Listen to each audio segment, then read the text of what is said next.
And yes, I know that was live.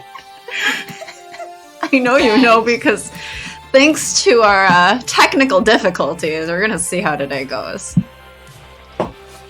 I don't know what the fuck is wrong with Discord. Like, why would they do this? Why have they done this? I'm guessing to make it more coherent or some garbage. I don't know.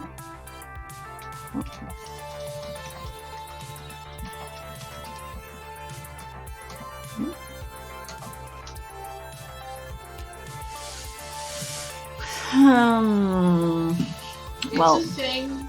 We're doing things. Are we? I mean, technically we're live. I suppose. So, like, we are doing things.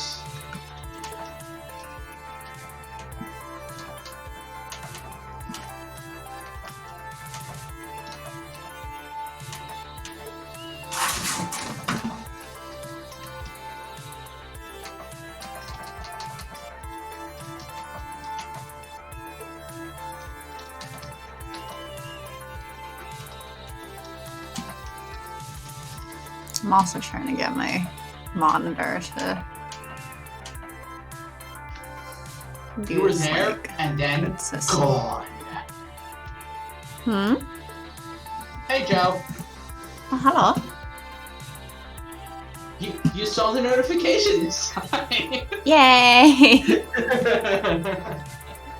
Hey, Flower!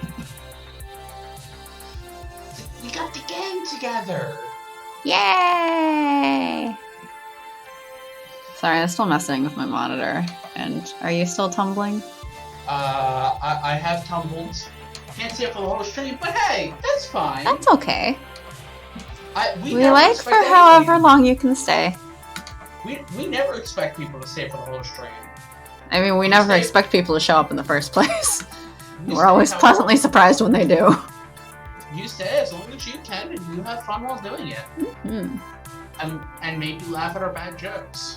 Or don't. Or cringe at them. Or cringe. Maybe laugh, maybe cringe, maybe leave because you're not because you need to leave, but because you're sick of us. You know, whatever it is. What are you doing to your monitors? Huh? Oh, I'm messing with the colors because one monitor is a lot more like warm toned than the other. So like when I move it from one side to the other, it doesn't match. I think it not quite solved, but whatever. I'll mess with it later. Today is going to be an interesting day. Yeah, Discord has made some kind of weird update, and so I can't properly show Sharky the normal like screen share. So he's watching Arcade Spirits through Twitch Studio on the way to the stream. Every time she tries to show it to me, it freaks out and breaks. Oh no, Twitch is being odd. Twitch is being odd, Discord is being odd, just all of the things with purple icons are being odd. Are we odd? I was about to say, are you saying being Ace is odd? No, because we don't have an Ace icon. We're not an Ace icon. We're just Ace. We are not an Ace icon, that is correct. That would be weird if we were. I wouldn't understand it. Okay, I'm just gonna do the thing. Hey, look, it's Flower! You know flower? There's a flower on the screen. What kind of flower? Is it a sunflower? It's a two-flower. Is it, Hit the lever. Crunk. Wait, can you see okay? Is it big enough for you? I can read the words. I might flub the words, but that's normal. Huh? I might flub the words, but that's normal. That's normal. It is the future year, 20XX. And my dream has come true. Okay, let's be honest. If you asked me 2 months ago if my dream involved being the event coordinator at a video arcade, I'd have just stared at you kind of funny. Even now, it sounds ridiculous. But it's true. I'm here. I'm successful. I'm happy. And this is my dream. Far behind at least. Oh, that's good.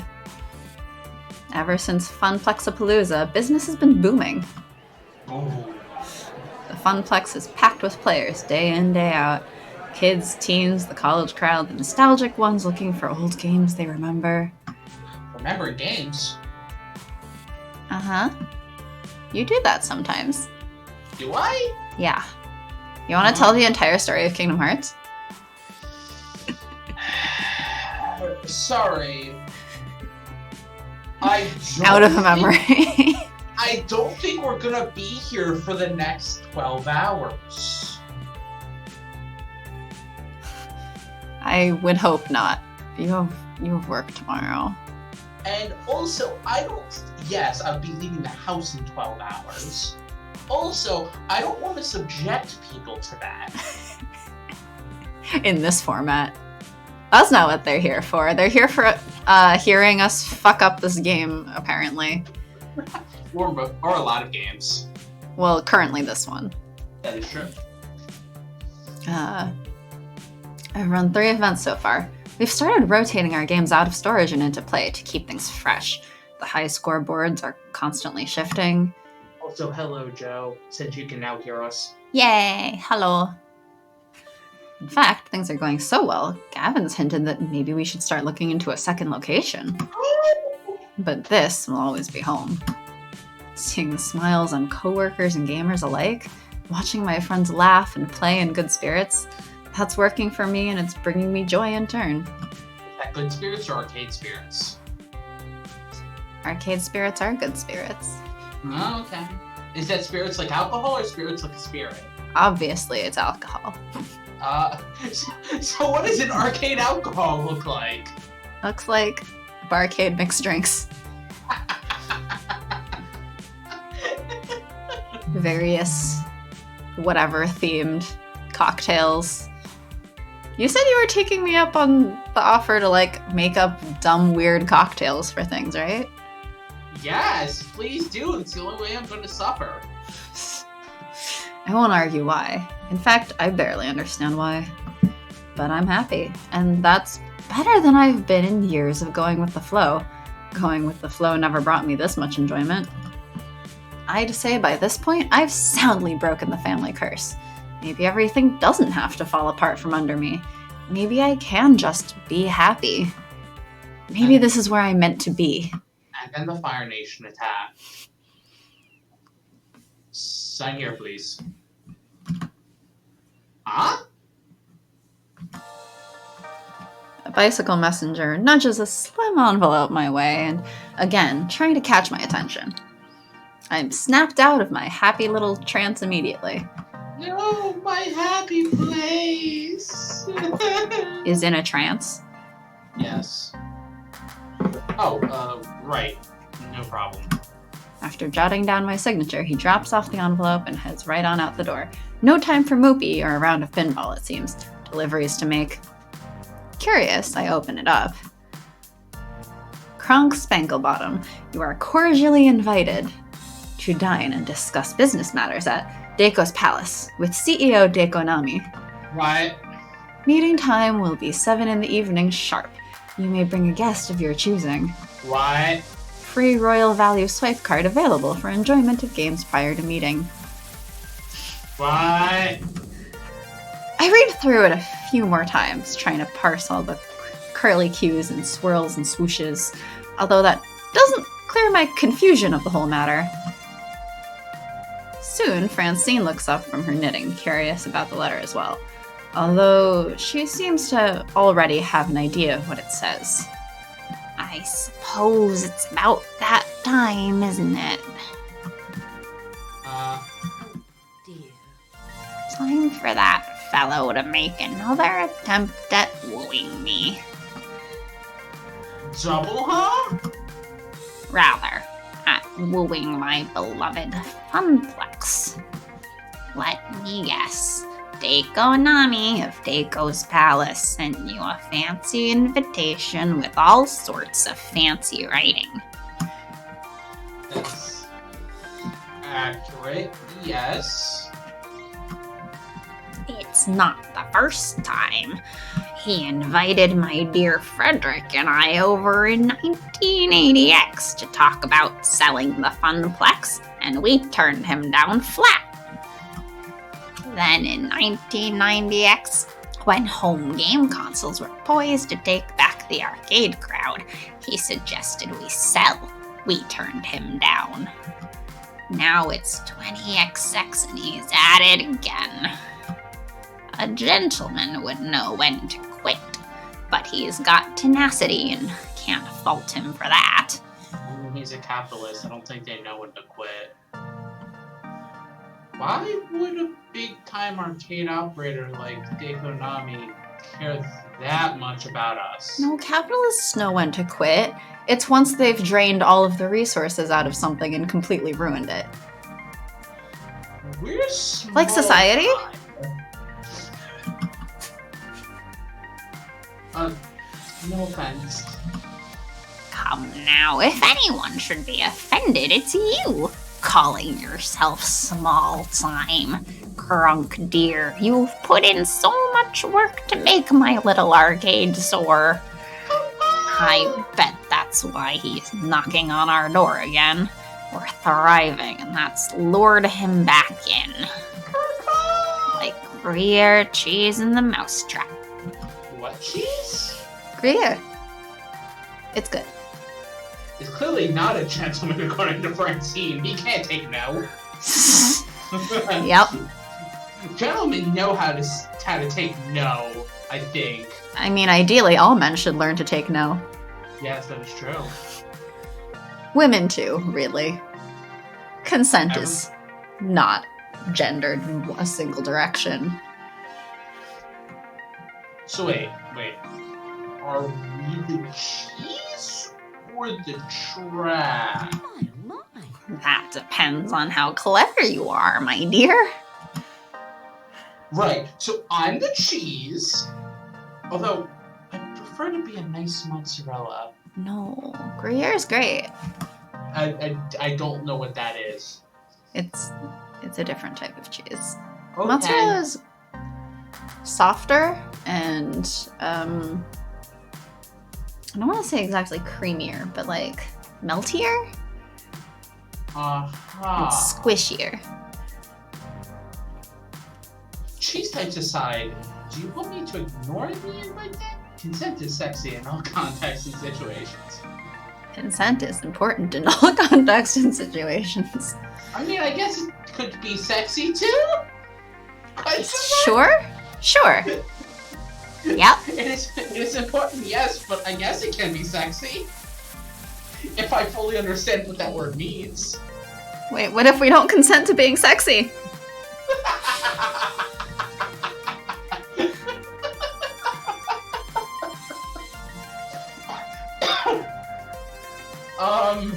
Then you're stuck in the time paradox for the rest of time. Well, wait, why is it a time paradox? Isn't it a linguistic paradox? Both. Oh, heavens no. Contrary to what people say about the fellow, he's very much a man of his word. I always accept his invitation, always hear him out. It's only fair and proper. I thought he was like the arcade scene's greatest evildoer. For a second, I wanted to say greatest devil. What? Shush you.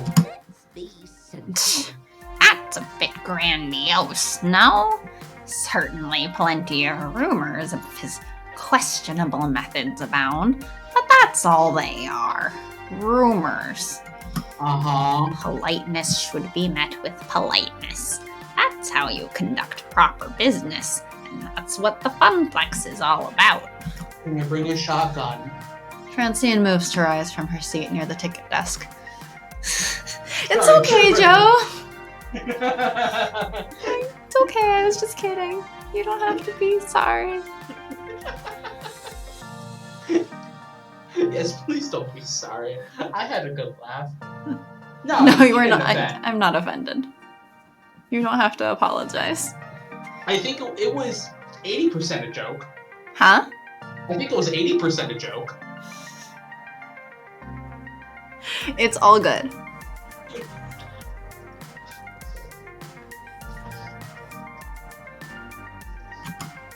But pauses, leaning heavily on the glass countertop while looking strained. I move to help, but she waves me away. And sits back down. Oh, don't worry about little old me. I just stood up too quickly, that's all.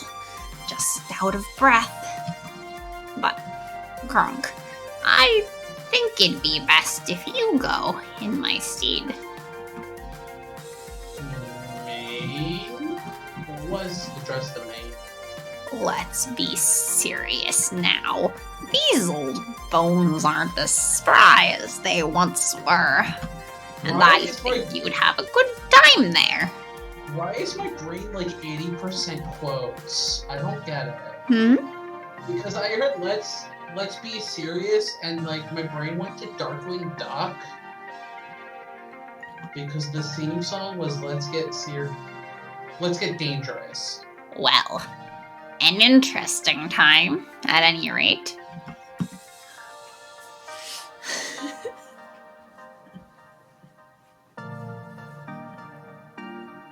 I say top.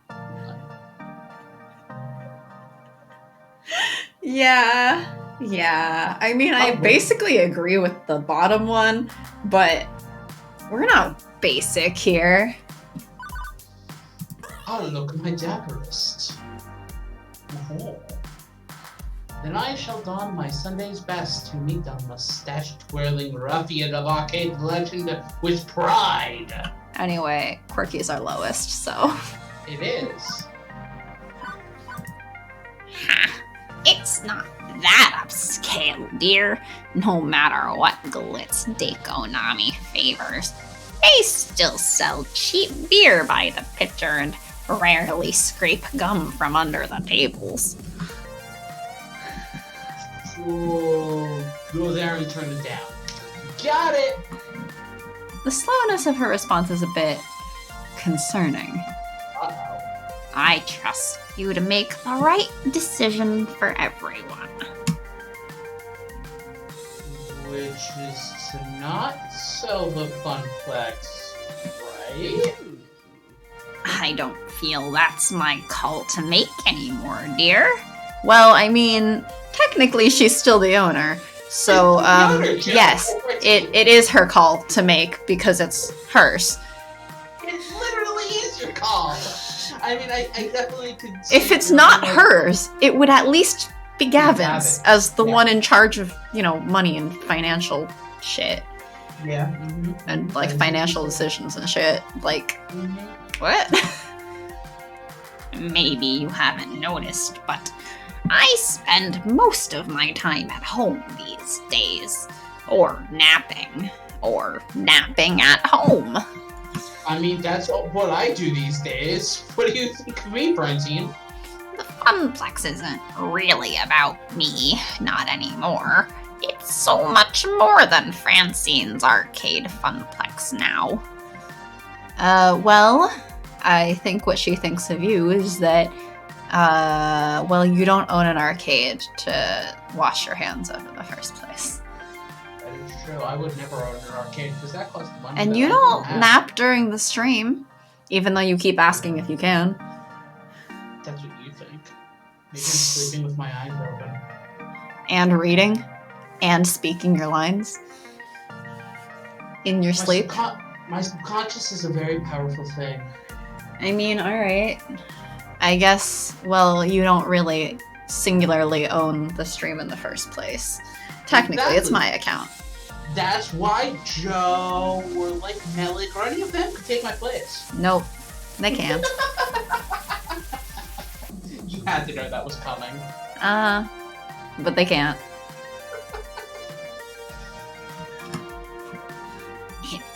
you. It's about your coworkers. It's about all our regulars. You've made me realize that, and I'm thankful.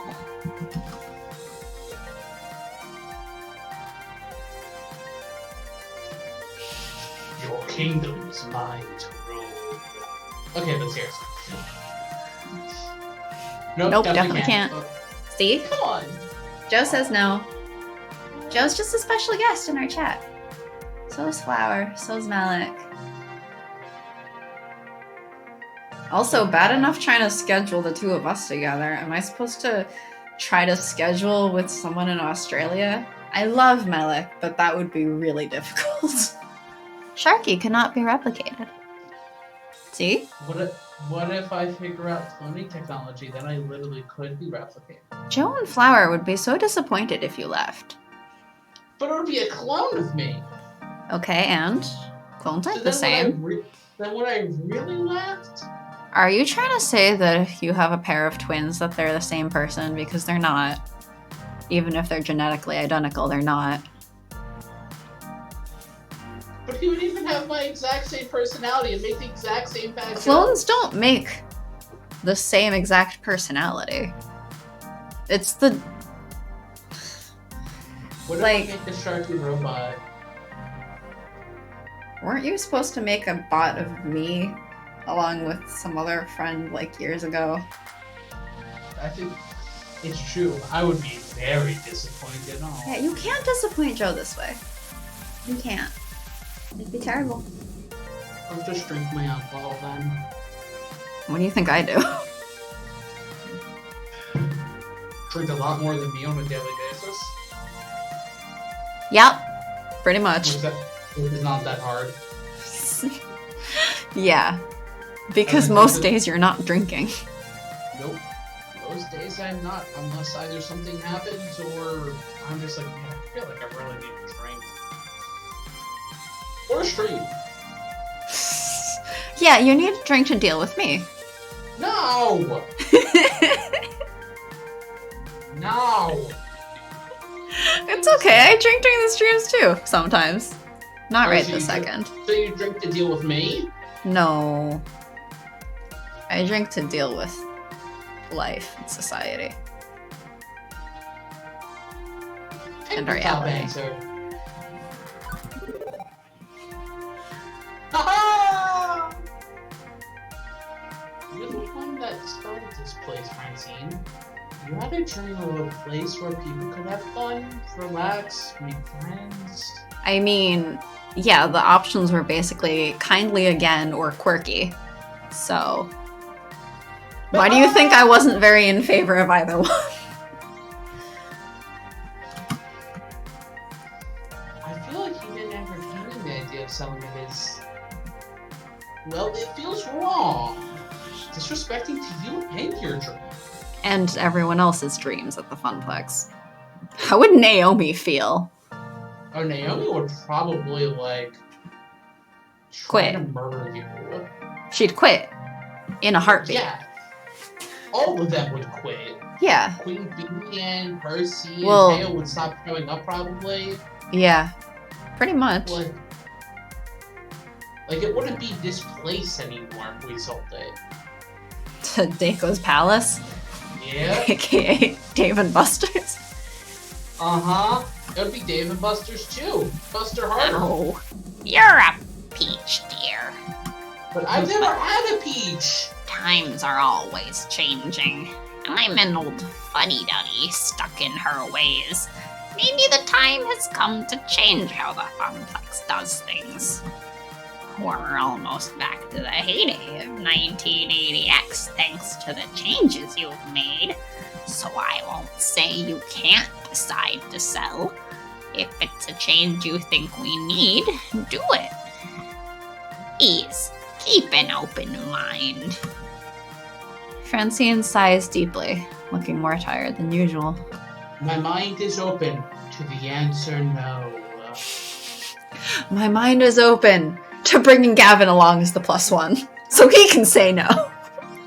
But we need points with the Huh? other two. Alright. We'll bring Naomi so she can say no. Exactly. Because these two, most likely to say no. Ashley is cosplaying. She would probably also say no, but like less aggressively. Naomi would just walk out, I feel like.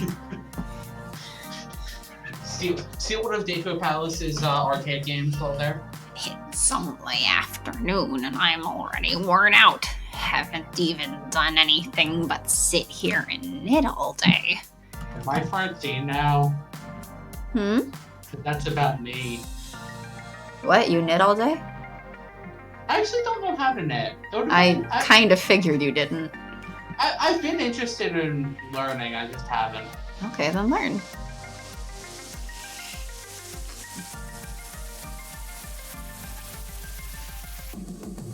How am I supposed to learn that and you push me to do other things? The internet? Actually, it, wouldn't be a bad thing for you to practice during a commute or something. Yeah, I need to figure out some things to do during the commute this week. Cause, like, you just carry it around with you. It's not that large. Especially with guy pockets. So jealous. Ah, yes. Forever jealous. I have the black hole pockets that can actually fit a phone! So, what is that like? What is that like? I have a jacket that's able to fit a bottle of something. Stop. I mean, it's like when people were demonstrating by putting the 3DS in their pocket. And I went, what the fuck? How? How? I've done that, yeah. I know. I think you were one of the people who've demonstrated to me before. Yeah. Sob. Probably. Sob. Cry. Depending on the purse, I can't even fit my phone in a purse. I am wearing pajamas right now. And even my pajamas have real pockets. Pajamas that come with pockets? Yes! What? Wait, pajamas have pockets? Some of them do, yes. I feel so betrayed. I just have to carry everything in my hands at home. That's why I like pajamas. Actually, no. At home, I usually wear shorts, so then I just stick them in my short pockets. But then I have to use the back pocket because they're shorts. The front pockets are nothing. I don't like putting things in the back pocket. It feels like Yes, well, my front pocket, let me stand up right now and measure it. Oh, it goes up to my second knuckle. I can't even fit my keys in there. So yeah, I have to put shit in my back pockets at home. That sounds uncomfortable. Well, I have... And you know the size of my hands. Yeah, no, I know the size of your hand. My hand literally goes up to the second knuckle in there. I can't even put my whole fingers into my pocket straight down in the front. So I have to put my phone in the back pocket if I'm walking around. Oh. So what you're saying is you need to figure out a way to produce pants with real pockets for women. And you'll make a lot of money. Yep. Like, really? Pretty much. Anybody who does that is going to be getting a lot of money. Like, whenever someone compliments my Pac-Man dress, I'm just like, it has pockets too! Yep. Oh, yeah. And every girl who hears that is like, oh my god, it does? And they're like decent-sized pockets. That one's a great dress. Yeah, it actually fits an entire phone. I remember the dress. I didn't know it had pockets on it. Yeah. Actually, when we were at one of the symphonies, I want to say it was one of the Final Fantasy ones when we were in line for merge. Which one? You've been to like 3. Well, if I tell you which one on here, then people will know roughly what area you live in. So I don't think you want me to say it. Was it the one that I was visiting? No. Okay. Well, let's see. Can I figure out a way? I think, if I remember right, I think it was the one where one of our friends didn't realize how high up our seats were. Yeah, okay. I think it was that one. I don't remember Okay. for sure, but I think it was that one. And we were in line for merch, and there was like a girl as we were leaving merch section, or as I was leaving merch section at least, who like complimented my dress, and I was like, it has pockets! Yeah, I remember that one. I don't remember if I left the merch section first or not. You might have, because you might have had to help hold our seats or something. Well, I know I bought merch there. Yeah, but I think we took turns with other people or whatever. Yeah. So you might not have been with me. I just know that I was in the merch area. What did I buy when I was there? Because I know I bought a soundtrack. I know I bought a soundtrack. I'm like, which one did I buy when I was there? I don't remember.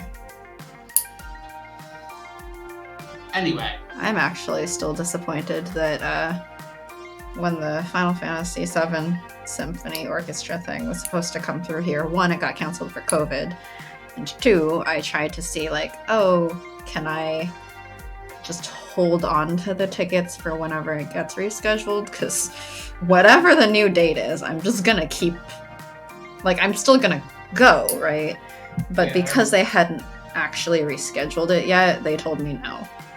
And so they just refunded my tickets. And I'll have to buy it again when it gets re-announced. Because they said they're still working on rescheduling it, but not yet. Knitting takes a lot of concentration. That's not nothing. If you're feeling pooped, you could take a few days off, go home, get some rest. All the same, I'd rather come in for work tomorrow, even if there's little work for me to do. I love being here. This is my true home. And yet you want me to keep an open mind about this deal? Be sensible. Like I've told you, life can be a difficult series of trade-offs. What I want and what should be are often different things. Crunk, I'm relying on you to do right by everyone I love. If selling is in their best interests to keep this dream going, so be it. Again, Gavin's the one who would know better about that, since he's the one who actually knows the place's financial situation. Although, I mean, if Gavin was hinting that they should get a second location, that sounds like they're doing pretty steady on money, in which case they probably don't need to sell. Yeah. No matter what you decide, I'm proud of you. I knew there was something special about you when I hired you to replace my grandson. You are the brightest spirit at the Funplex. Vodka. And while we may not be blood, I'm happy to consider you part of my family. Is vodka a bright spirit? I don't know. Rum? Blue Curacao?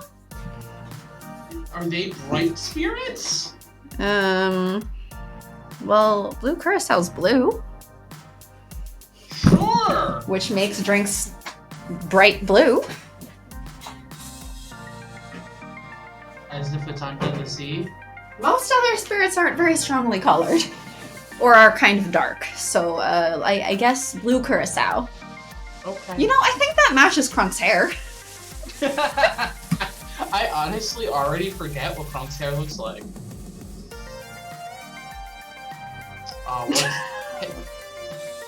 Pick the funny answer. No. Does that mean I can borrow the car, Mom? Mom! Can I get the keys to the car? Wait, does Crunk have a driver's license? I don't know.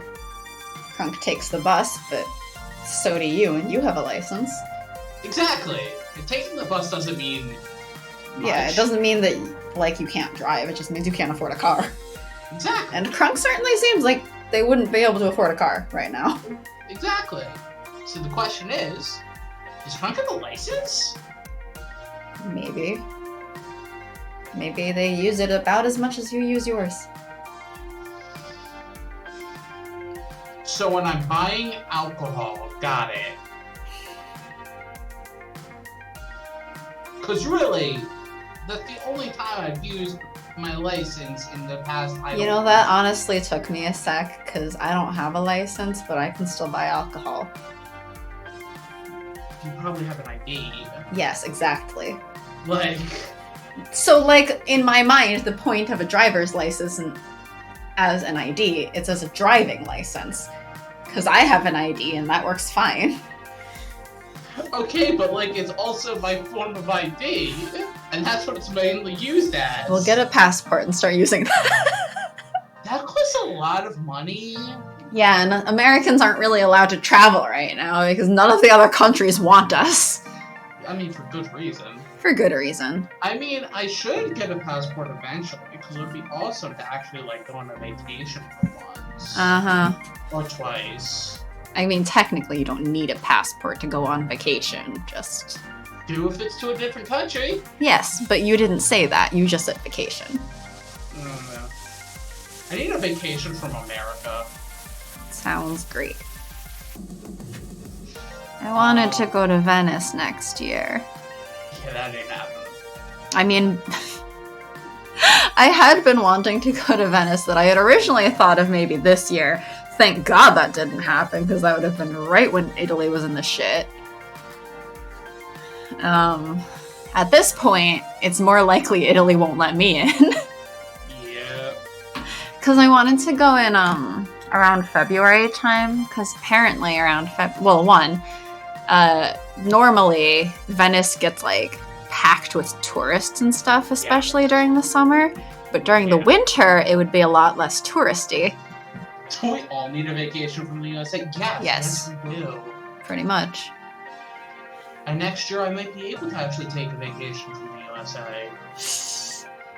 Hurry and get that passport then. Where would I go? Huh? Where would I go? Nowhere. None of the countries want us right now. Okay, but like post-COVID, where would I go? Venice is fun because it's the basis of Autistic Final Fantasy 15, which is like 80% of the reason I want to go, actually. Hello, my name is Nerd. Yeah. Venice is my next goal. But at this point, I'm also like, oh, it's been a couple of years and I'd like to go back to Japan so I can revisit the Square Enix cafes. And I know that if you're going, you'll be like, hey, Sharky. Hey, Sharky. Yeah, as we said, really, none of the countries want us. So yeah, Joe, if we can leave, if we're allowed any of those places. Because I've seen some maps of like where Americans are currently allowed to travel or like planned things for where Americans are allowed to travel. It's not great. Are they probably getting smaller by the day? If only our COVID count was getting smaller too.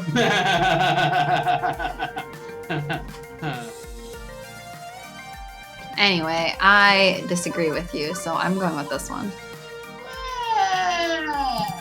Yep. Look, I listened to you on the other one. Look, Kindly is currently winning again, so I don't want to hear it. Fear not, Francine. Your hopes and dreams are well invested in me. I shall defend this fun place we call home to the death! Yes, well, let's hope Deiko Nami's idea of a hostile takeover doesn't involve knives, shall we? With another deep sigh, Francine eases herself out of her chair. Now, I think I'll take your suggestion and head on home. Well, for today anyway. I'll be here bright and early in the morning to hear how things went with Mr. Nami. I know you'll make the right decision. Murder? Good night, Crunk. Be well. Is the right decision murder? Make the right decision. Okay. Murder is probably not the correct decision, because then you'll go to jail, and then the Funplex will be out of an event coordinator, and then they might fall into ruin. Tortika's palace would also fall into ruin. Hostile takeover. No, I'm sure they have a whole corporate structure. Yeah, probably. But I keep on can on. I'm gonna quick save. Oh?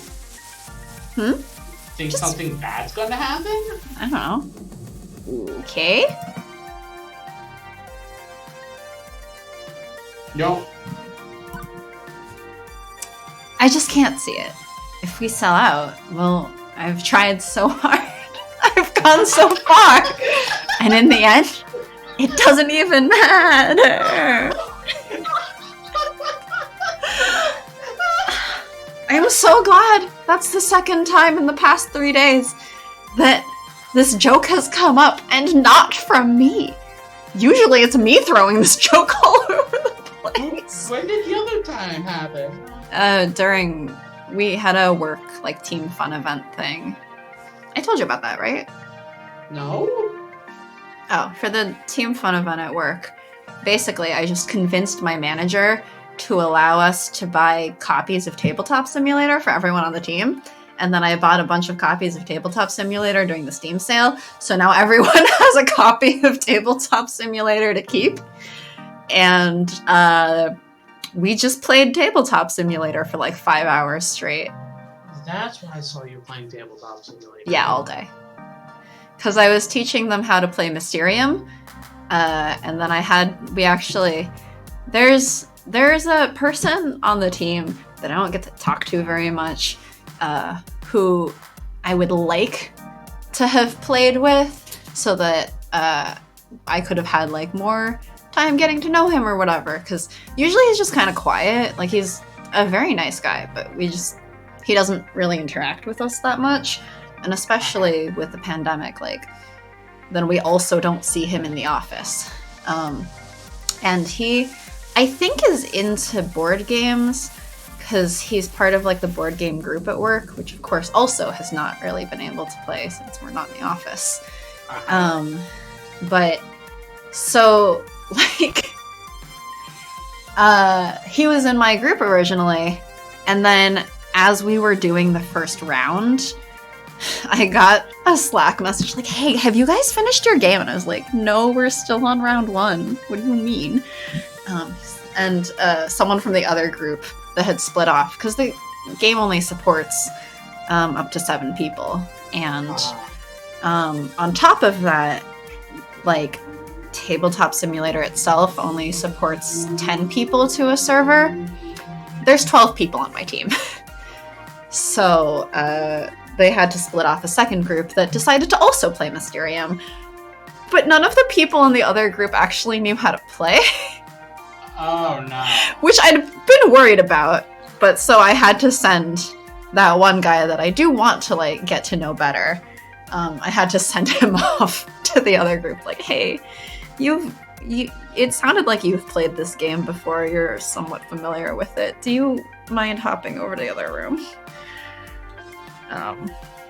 Yeah. But then after Mysterium, we got back together with a few remaining people who stuck around for another game. So we played Gloom, and so I did get to play with that guy for Gloom. He actually won. It was very close. It was very, very close. He won by using my same trick from earlier in the game against me. You mentioned that one, but you Because didn't mention all the event cards were in discard because we kept using them, right? Yeah. But we had gone for almost 2 hours, so like we had to keep shuffling the deck or whatever of whatever was remaining. So of course the event cards came back into play, and then he used one of my tricks to get a whole bunch of cards, and then from that he got the same cards that I did earlier to use that trick against me. So it's like, fuck! Well, so language. if it had gone like 2 more turns in that round to me, I would have won. But we didn't make it there. Good job. I was so close. I tried so hard. I got so far. And in the end, it doesn't even matter. But it's fun, so that's the point. Okay. Now you made the joke. Nothing. Now I made the joke, yep. It's a fun joke. I don't know. Every time I say, like, I tried so hard, or someone else says they tried so hard, I just want to make the joke. It's a good song, okay? I mean, you're not wrong. It is a good song. That's what old Crunk would have said. That everything's going to collapse in on itself, so why get emotionally invested? But new Crunk grabs onto what they want with both hands and does not let go. Francine wants me to hear him out, okay, but I seriously doubt this will change my mind. Now, who do I want to take as my +1? This is what I wanted to quick save for. Naomi! Like, technically, but from a very practical standpoint, I want to take Gavin. But, like, we need points with Naomi and Ashley! Technically, we don't need points. We need points with Naomi and Ashley. We need to even it up. Finish the We game can with the do that board. another time. I really want to take Gavin because he's the one that actually makes sense story-wise. But, like... I don't care. He's the one who actually makes sense to take. He's the one who knows the finances. He's the one who actually knows the finances, handles business dealings, and would be the person to do contract negotiations. He'd be the one to sniff out a bad deal and stuff. He's literally the one who actually should be going instead of Crunk.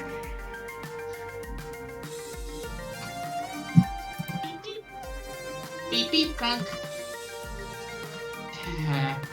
You wanna come as my date? What? I'm your girl Friday, but I'm afraid you're not my type. My type being USB compatible, of course. I don't get it. I sensed you in a state of deep ponderance and wanted to help. You're thinking of who to take to the meeting. Yeah, I guess.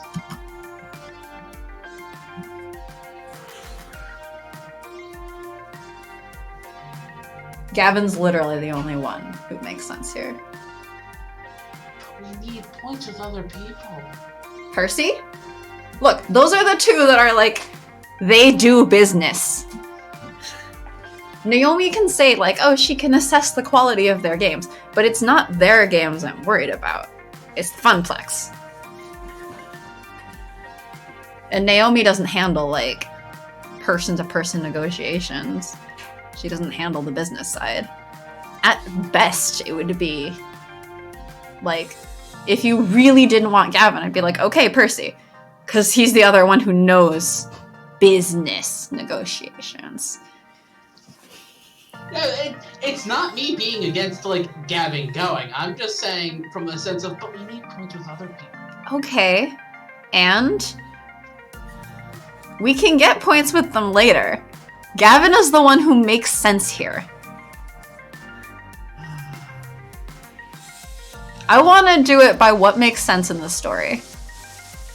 Also, we're not going after anyone in the first place. And we don't need to be perfectly even. We're not going to get to perfectly even. I want to try my best. Okay. I mean, Gavin's tied with all of the others, so even if we got Naomi and Ashley up to even, well, even if you chose Naomi here, Ashley would be behind. Yes. Ashley makes, I think, the least sense out of the employees to take. Gavin is the one who should be making this decision in the first place, not Crunk. I mean, at the end of the day, we're MCs, so we're going to be making the decision. I know, but the one who actually makes sense to make the decision is Gavin if this was a real world scenario. And you know I'm right about that. But yes, again, I'm not arguing from that side of things. Yes. I know you're right. Like, I'm just saying we're part of points. Okay, we can get points with them later. If we have to completely neglect Gavin for a chapter, fine. But for this chapter, in this scenario, I want to choose Gavin. Not like I could stop you. You can't. You don't actually have control of the mouse. You can only watch helplessly as I do whatever the fuck I want. I mean, technically, I can choose to not watch. I'll just spam you with calls and shit. Until you decide to end the stream? Hmm? Until you decide to end the stream? Oh, I would make sure to save first. And then I never come back. Wow, you would kill the stream over this? No. You would kill our channel over this. Ouch. And I thought I was supposed to be the selfish one. Wait, when have I ever called you selfish? Huh? So when have I ever called you selfish? You haven't.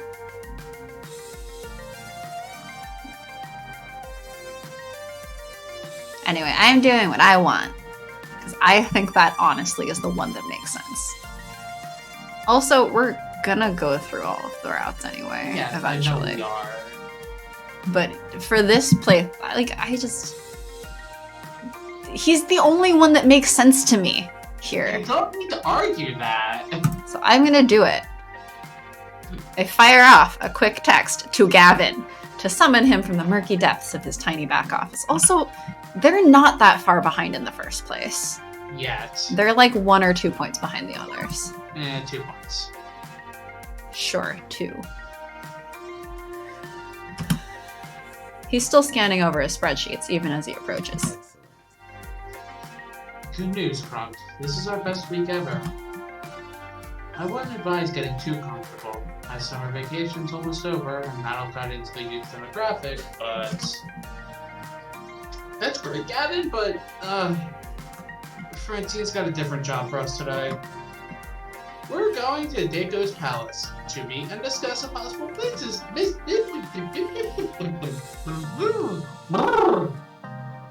Are you cold? Nope, Then why'd you do that? because I stutter. Okay. To meet and discuss a possible business venture. Probably a takeover. I see. I'd heard he's made overtures in the past. Ironically enough, this may be the ideal time to approach him when we're at our strongest. If we're to even entertain the notion, I'd rather be in a position of power before entering negotiations. But if all he wants is a buyout, well, I'd object on multiple grounds to such a short-sighted idea. I'll go close out my files and join you shortly. Don't make a big deal of this. Don't make a big deal of this. Don't make a big deal of this. Make a big deal of it! We go there, we snicker at how awful the place is, tell Daco to shove it, go home. And then everything's back to the way it should be. It's going to be fine. Everything is fine. This is fine. Where is he gonna shove it? Up his ass. Whoa! Language! Up his asshole. Language! Up his dick hole. What? The more painful one, because it's smaller. That would be extremely painful! Uh-huh. That's why I said it. Gavin offers to drive us across town to Daco's palace. Contrary to the talk before, we don't exchange many words. I'm deep in thought, running through all the possibilities of what could happen. I can't shake this feeling. Something is off. Just a note, I don't actually care about language. That was a joke. Uh-huh. I assume you're making that note to Joe. Joe and Flower and anybody And else. Flower who and- may yeah. be watching in Not the to future me, because or I now. know. Yes. Or rather, Yeah. even if it bothers you that much, you're not really gonna stop me, because you knew this before we got into doing the stream for 1.5 years. I mean, I've known since I've talked to you for like 4 years now? Yup. Holy crap. Even looking at the glowing neon temple in the distance, my stomach knots and I feel uneasy. When we finally pull up, a valet takes the car and glitzy blinking lights blind our eyes. Blink, blink. Hesitantly, I look over to Gavin. That smile reassures me enough to continue onwards. This is for me, my friends, and the Funplex. I got this! I pause momentarily, inhaling the cool air around me, and then open the door. Get on the floor. Pengy Mania! Win big! Ticket prizes! Yay! 500 bonus! Ticket prizes! Ticket prizes! Why is there one of those games here and also a whole row over there? Are these ones also for Pengy Mania? Is this just a Pengy Mania room with a random wheel? It's Pengy Mania Corner with Wheel of Fortune side. Daco's Palace. Win! I've actually been here before. I think my 6th birthday party was here. I barely remember it, but I think I had fun. Maybe? But on entering it as an adult, my first reaction is, boy, is that a weird smell. A mix of chicken grease, beer, and sweaty kids. Ew? My second reaction is, Jesus, is it noisy! Visually noisy and sound type noisy. All the chaos of a Vegas casino, a jumble of lights and bells and whiz bangs. What's a whiz bang? It goes whiz and then it goes bang. Is it a wizard? Of Oz? Are we going back to Osmania? Or Osmafia? Osmania! Sorry, there's Pengy Mania. We're not going to Osmafia yet. I told you, for the 2-year anniversary. Once we acclimate to the new environment, we're escorted in and given VIP royal value swipe cards. No tokens, no quarters, just a card of indeterminate points to spend. Sounds like Dave & Buster's. And various other arcades at this point. We've got a little over an hour to kill before the meeting. Time to see what's what at the palace. I will also say that I understand, but I'm also sad at arcades that have switched from quarters to tokens.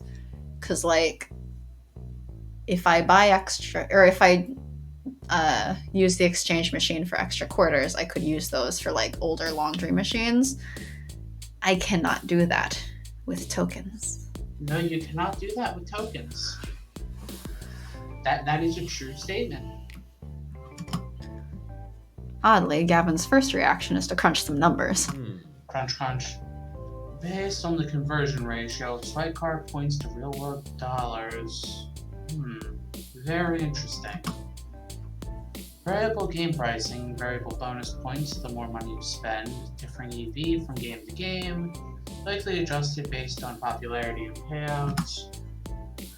I can see why Daco's Palace is a profit fountain. They obfuscate. Sure, never seen that word before. How much You've never seen the word obfuscate? Nope. Nope. Never. What? Why? What? Should I? Seriously? I'm being very serious. It's a very common word. Like, extremely common. Yeah, I've never heard of it before.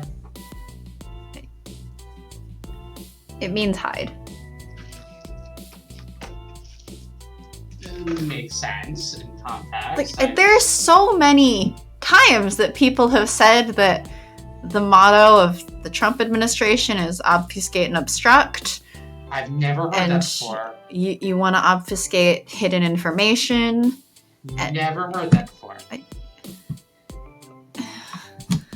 This is as bad as the first time you told me that you had never had a peach before. Really? Has that like finally sunk in and like you stopped overreacting and freaking out when I say that I still haven't had a peach? Oh, I mean, I'm still frustrated by it. I'm just not confused and shocked.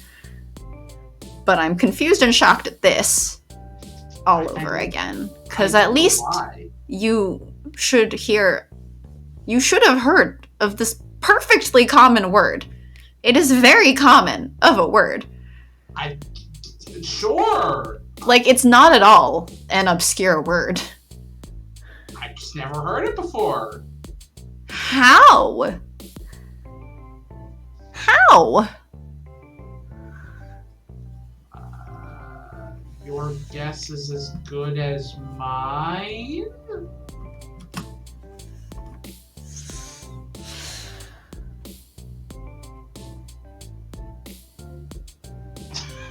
Like, I don't know what you want me to say there. Have you not been paying attention in the news for the past, 3 years? I have. That doesn't mean I've seen that before. Because I've never heard that. But have you, read the articles? Or what? Obfuscate and obstruct was, a very common phrase, especially with the Russia investigation. And currently, he's trying to obfuscate the COVID numbers.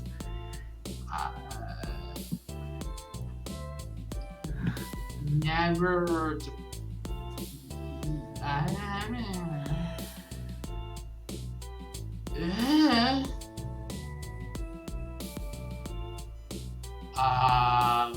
Top one. I mean, yeah. Don't like it. Not one bit. Token is a token. Quarter is a quarter. Using points to trick people into overspending is blatant profiteering. It's not like kids are busting out calculators trying to make sure they aren't wasting all their money on a crappy game. Unless they're Percy. I think not. Okay, but then they wouldn't be kids. I didn't say it was ethical. I mean that it's effective. I wanted to switch to swipe cards for the Funplex myself. Although I'd simplify them drastically. As you say, a play should be a play ideally. Other balancing factors can be applied behind the scenes. I'd definitely like to study this a bit closer. There's a Fist of Discomfort tournament tonight. I'll be over there. I'll join back up with you later. Okay, some time to kill. But not that much time to kill. I'll need to be choosy. What do I want to check out while waiting for my dinner date with Destiny?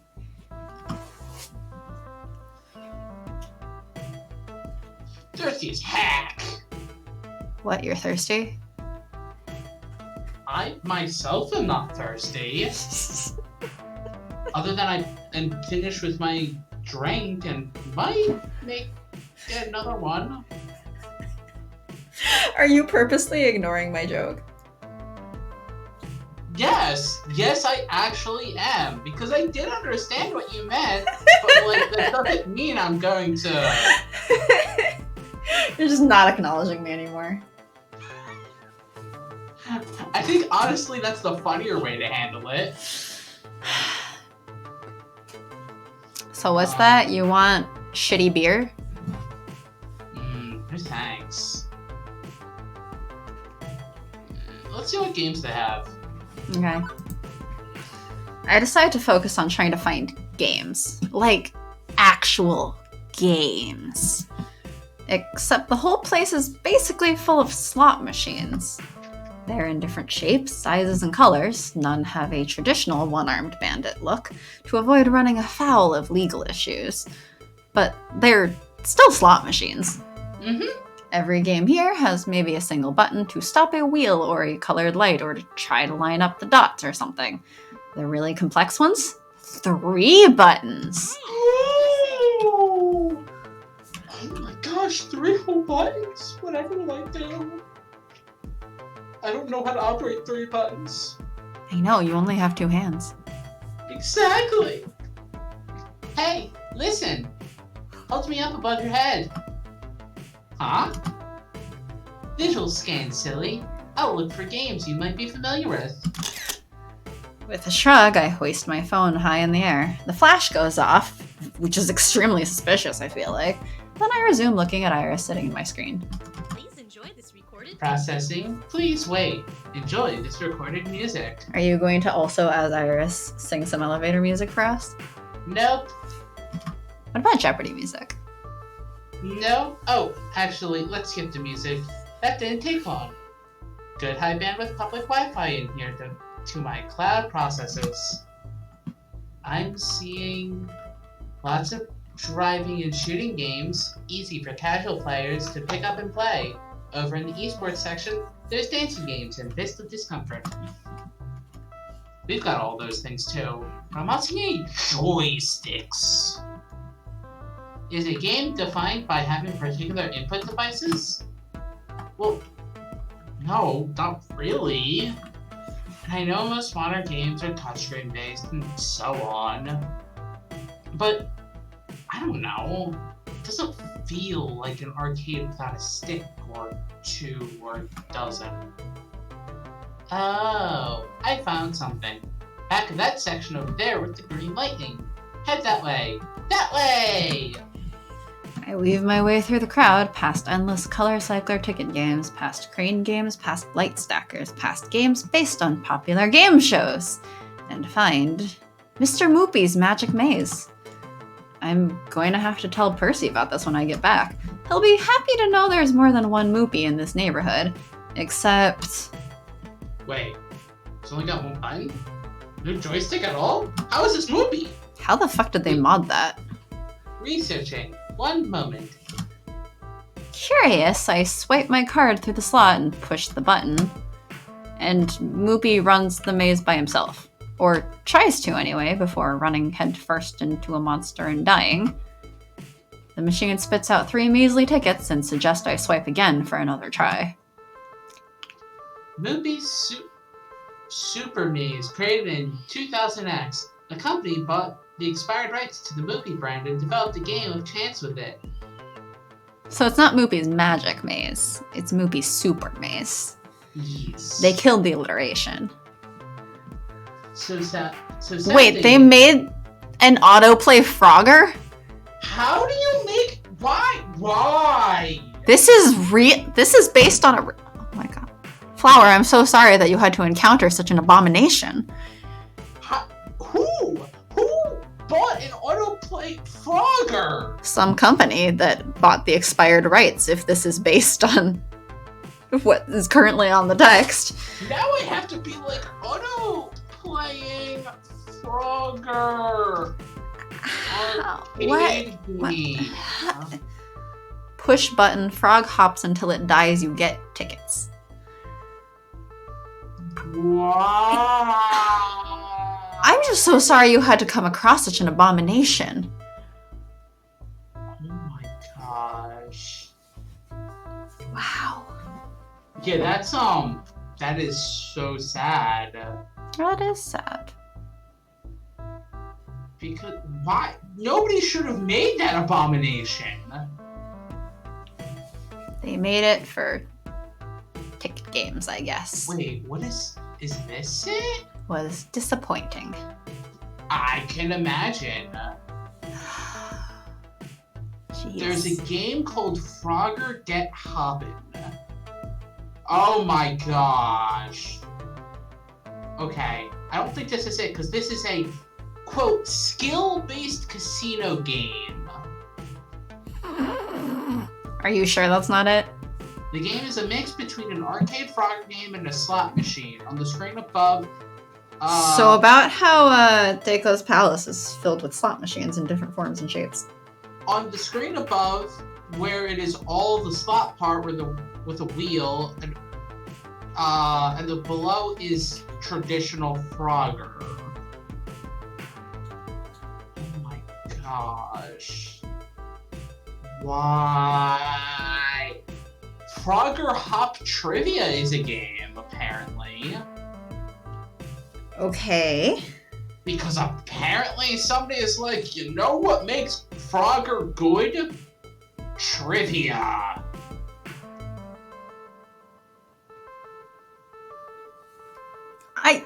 I'm less opposed to Frogger as a trivia game than I am as a slot machine game, though. Because at least trivia still involves some kind of playing. It's an entirely different genre, but, you know. Yeah. Oh, gosh dang it. That's like being like, oh yes. You know what would be good to also do auto-playing? Pac-Man. Or like, let's just have like auto-playing like Fruit Ninja. Let's auto-play everything. Wheel of Fortune? It even guesses the letters for you.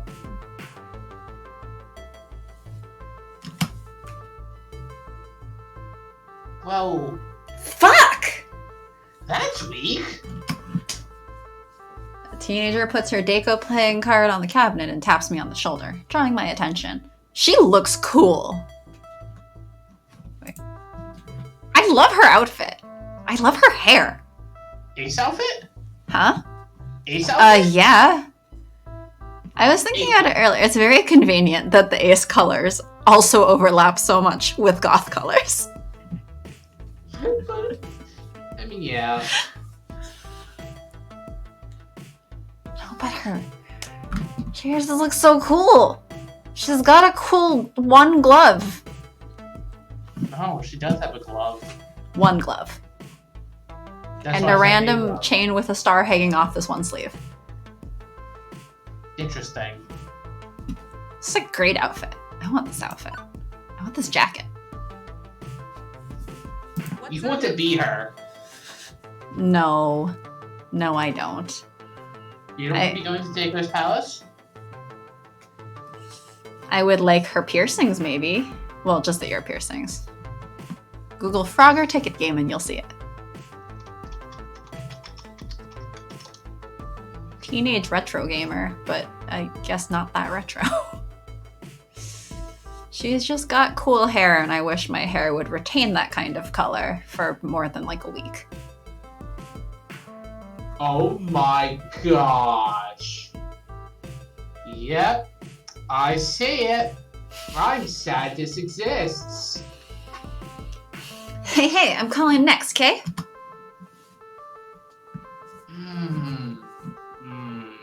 Yeah, whatever. Knock yourself out. Thanks. I'm the master of this game, you know? The master! The key is to time when you push the button. You'll avoid the nasties that way. It's not great for tickets. No, not great. But it's movies, so that's cool, yeah? Old school represent. She extends a fist to me, and I look awkwardly at her for a second before I realize I'm supposed to fist bump. I've yet to play a real Mr. Moopy's Magic Maze. The real deal. Always wanted to. Hey, have you heard of a place called the Funplex? That's not how the line reads. You should read the line properly. That's because I was saying it before I saw the line. I know. I'm just saying. Don't make me slap you. You can't. Yeah, well. You should come down to the Funplex. We've got one. I'm the event coordinator there. Be happy to comp you a few tokens. We've also got a high score chaser who can offer tips. Tap phones with me. I'll send you the address. Seriously? Fuck yeah! You're cool for an old person. Super cool. Old? I'm barely 10 years older than this kid. But whatever. We clink phones, exchanging a business card via Bluetooth. That's not how Bluetooth works. Wait. You know, my crew used to go to this great little arcade on the other side of town. Till Daco's Palace bought it and scrapped all the games. Now it's all kid stuff for kiddies. My hopes for this business meeting now sinking. So, did he sell off all the classic games? Nah, he scrapped them, trashed them. Saw leftover smashed up bits of a Mizpack behind the place in a dumpster. It's a fucking shame the way the old man always 86's unwanted games. Guess he doesn't want competitors getting their hands on them. No, sir. She gives a shrug. Can't say I like it, but what can you do? That's life. Wow, what a I'm like, oh, that's a modern day teenager, indeed. That is a mood. I mumble a thank you, then wander off a bit dazed. Also, can we go back to the Funplex so I can grab, like, a knife? Why don't you have a knife on you?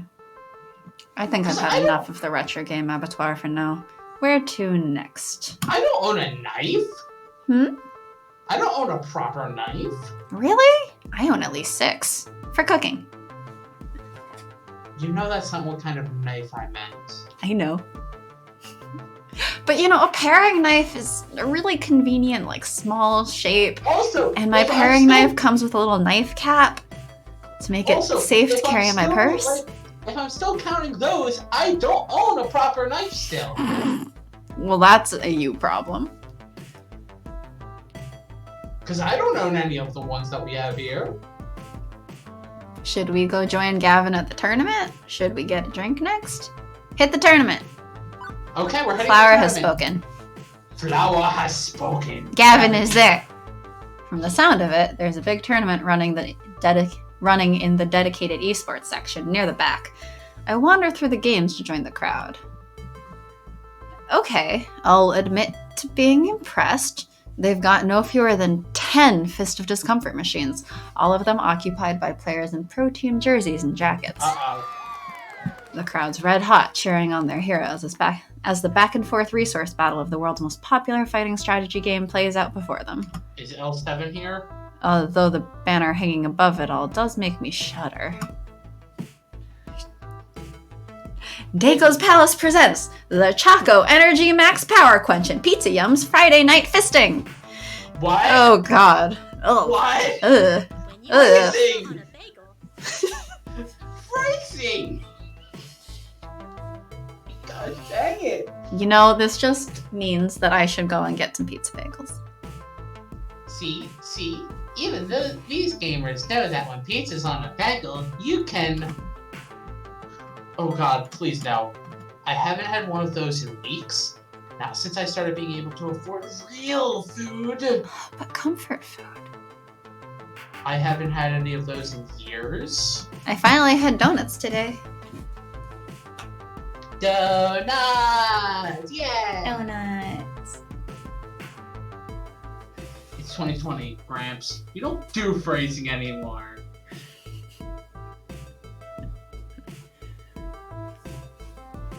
I thought it was 20XX. In 2020, we better not have crowds like this. They don't look like they're standing 6 feet apart. It's 20XX, Gramps. You don't do phrasing. It still works. I'm still apparently Grandpa. Uh-huh. Am I wrong? I believe that involves you having children before you can have grandchildren. I'll be right back. I actually am a little hungry, and I'm gonna go grab bagel bites now. Really? I'm hungry. I had a donut and a half, and that was it. Gosh dang it, you. I mean, otherwise I could go get leftovers from dinner yesterday, but... Bagel bites! When pizza's on a bagel, you can do whatever you want. I can do whatever the fuck I want. Yep. Am I a Grandpa Flower? Aren't you older than me?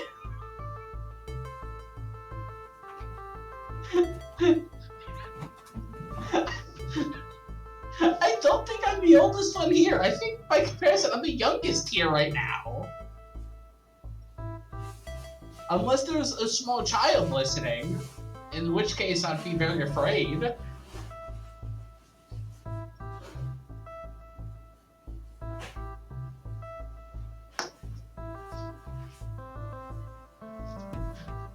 But also tell me, when did phrasing go away?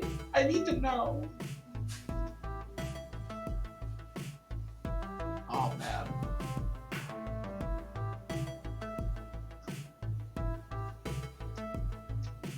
You're old at heart, Sharky. Okay, that's fair. That is very fair. I did take a nap earlier because I was pretty tired.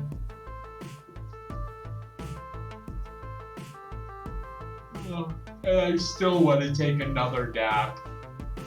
Like I said, I'm basically just Francine. I wake up, I sit around and do a few things, and then I start napping.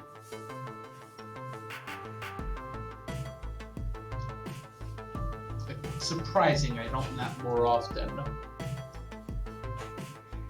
But streaming 3 times a week doesn't allow too many naps. Ugh. I mean, I still don't know what is stopped being said and what kind of slang is said now. I'm still confused about all that stuff. I still don't know what a vibe check is, or what vibes are.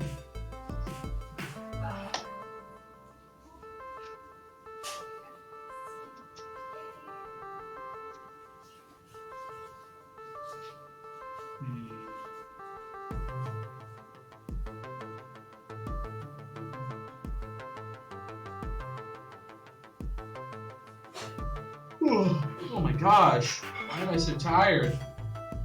Please help, give me your energy.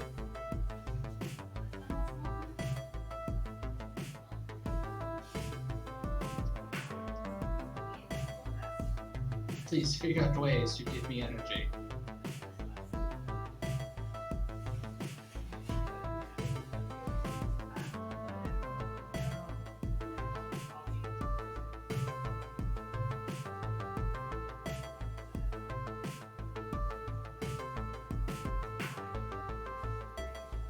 Bold of you to assume I have energy in 2020. Okay, that's fair. That is very fair. I don't think anybody has energy in 2020. Then how am I gonna... Do I need to become like a vampire and start like an energy vampire and just start going around with face mask on, of course, and sucking energy out of people? Is that how I'm supposed to get energy? Because if so, that would be kind of rad. But also confusing.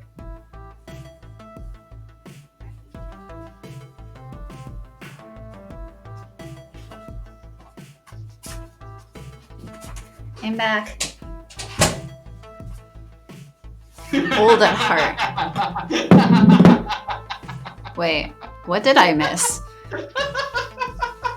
I mean, I agree with Flower on bold of you to assume I have energy in 2020, but what did I miss?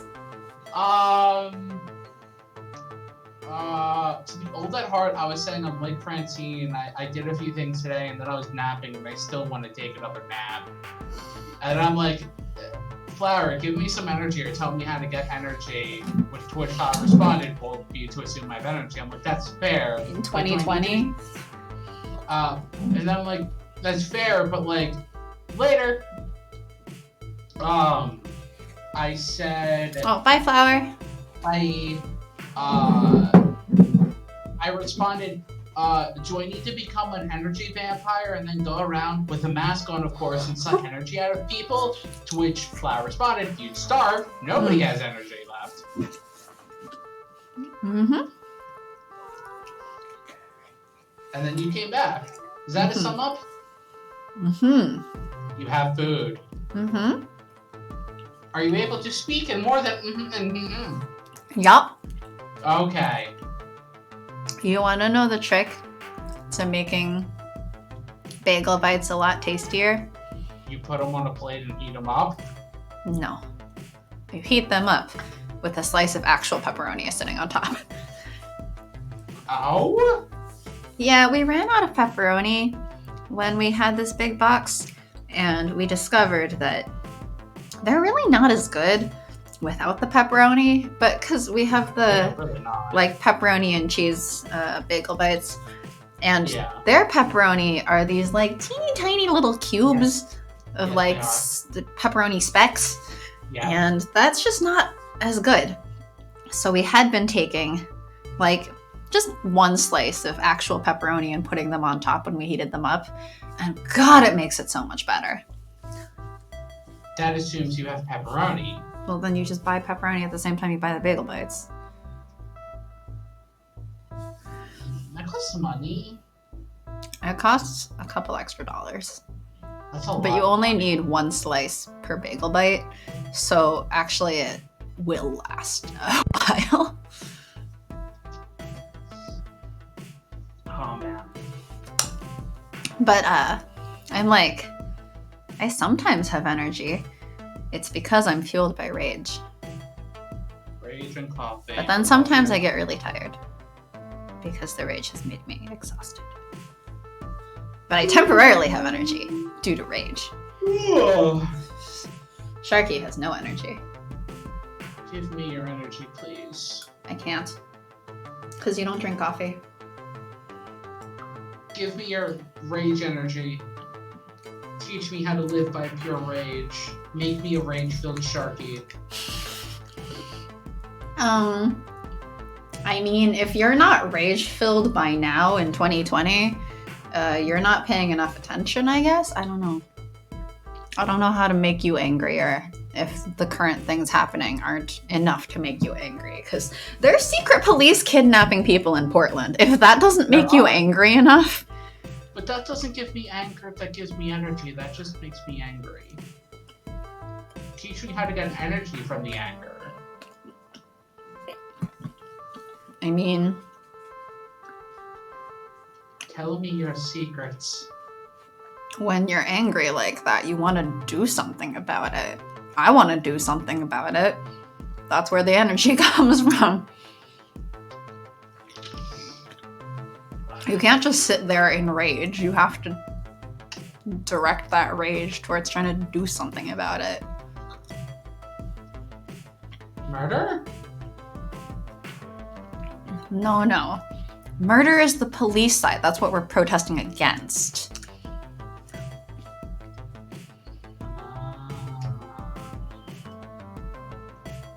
Plus, if you murder, they'll actually prosecute you because you're not a cop.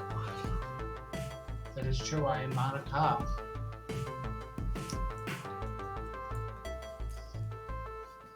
Anyway. You just don't appreciate the sublime majesty of combining two of the greatest bread-related snack products into one hybrid masterpiece. Mm-hmm. Gosh dang it, you. Hang on. I sense a disturbance in the crowd. Who's that shit? I got hacks! You cheater!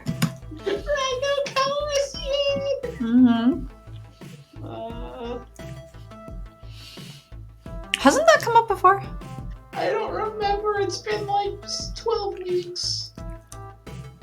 Two competitors step away from their game, start shouting and shoving each other. I hope this doesn't escalate. And now it's a full-on fight. Like an actual awkward grapple and punch fight.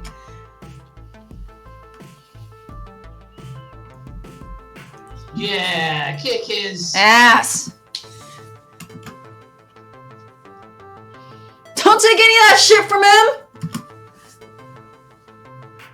Destroy that motherfucker! Violent altercation detected. Do you want me to call emergency services? Tape's Palace has security guards. They should be able to handle this if they do anything. The two gamers both flail wildly at each other. One swing actually makes contact, blood dribbling down the corner of a mouth.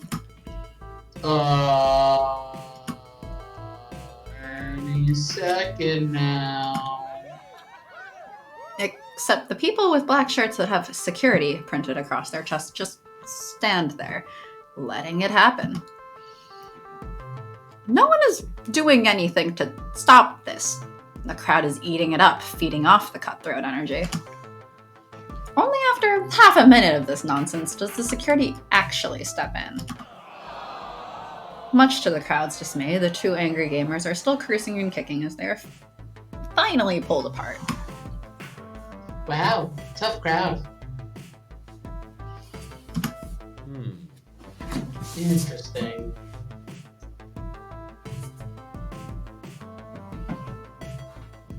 You good? Mog's harassing Kate's at the gun. I heard hissing. Your cat need to learn how to behave. Just Mog. I've heard that Dako's palace was a cesspit of bad attitudes. Guess I wasn't wrong. The crowd wanted blood, and Dako provided. Can't argue with the prophets. He knows his clientele, knows what they want, the most aggressive and in-your-face competition imaginable.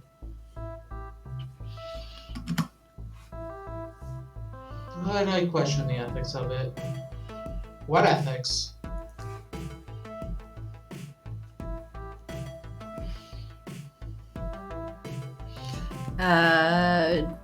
None.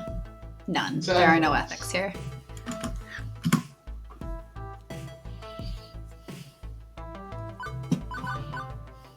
Yes! Kinda makes me sick to my stomach. This is pro gaming, not pro hockey or pro wrestling. I encourage violence. Good job picking the kindly answer. Well, I mean, I'm not a kindly person, but I'm not pro, like, random violence between gamer bros.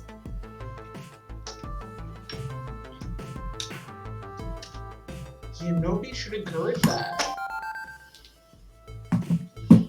It does seem counterproductive. Guess they feel it keeps an air of high-spirited competition aloft. But at what cost? Personally, I like the way you run events. Clean, no nonsense, fun for everyone involved. Don't think there's much we can learn here. Agreed. Let's move on. Right. What next? Actually, the meeting is right around the corner. No more time to explore. After seeing a little bit of what Dako's palace has to offer, I'm still sticking to the plan. The Funplex is way more kind and caring spirit than this place, and I don't see Dako really embracing our ideals. Beep beep crunk. It is now 7 p.m. sharp. Dako Nami is waiting for you. Is that time already? Time sure flies when you are having fun investigating? Fun investigating? We are investigating if any sense of fun exists in this place. I quickly send a text to Gavin before nervously wringing my sweaty hands together. I let the sounds and sights of Dako's wash over me, and I retreat deep within myself. Francine comes to mind as I remind myself of what she told me on my first day. Everyone has a dream they're chasing. Do I still have to read that part? Yes. But she just said it herself. I didn't hear it. You have to say it. Everybody here has a dream they're chasing. No doubt you'll find yours as well. Gives me a momentary respite, and I smile. I know exactly what must be done, and I'm going to go in there and do it. Enter Shia LaBeouf meme. I only ended up waiting a minute or two before I was reunited with Gavin, even though we were both at the tournament. Shh. Without having to introduce ourselves, the staff swoops in, anticipating our arrival, and ushers us further inside the restaurant, which is empty. Utterly empty. We are Just treated like like royalty, as they pull out our chairs for us and we sit down at our reserved table. Amongst the families huddled around ginormous plates of pizza and chicken tenders, we stick out like a sore thumb. An actual linen tablecloth drapes over our table, accompanied by fancy little candles.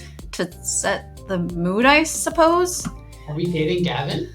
A nice bottle of champagne on ice and a carafe of cucumber lime-infused water also sits before us. Dako apparently spares no expense, at least not with his special guests. Fancy. Well, as fancy as this place can get.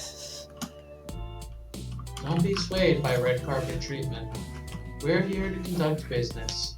Approach this with a calm and rational mindset. I agree with Gavin. Can I approach it with saying no? Yeah, that sounds rational. I'm just here to support you. Don't worry.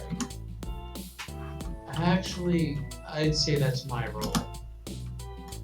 But you're the business manager. The invitation was in your name, not mine.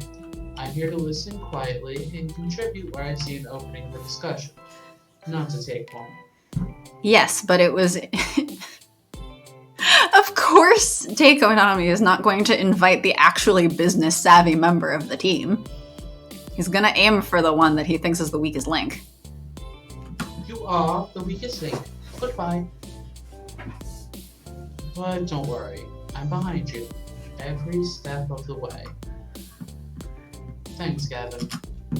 Once again, the staff takes care of our needs as our food is delivered promptly, but where the fuck is the actual guy? We didn't order any food! Yeah. Faster than the other families seated here, who have been waiting some time, judging by the expansive crayon work on the kid placemats. Not surprisingly, we get a few side glances our way. But before any of us can chow down, the man of the hour arrives. Finally.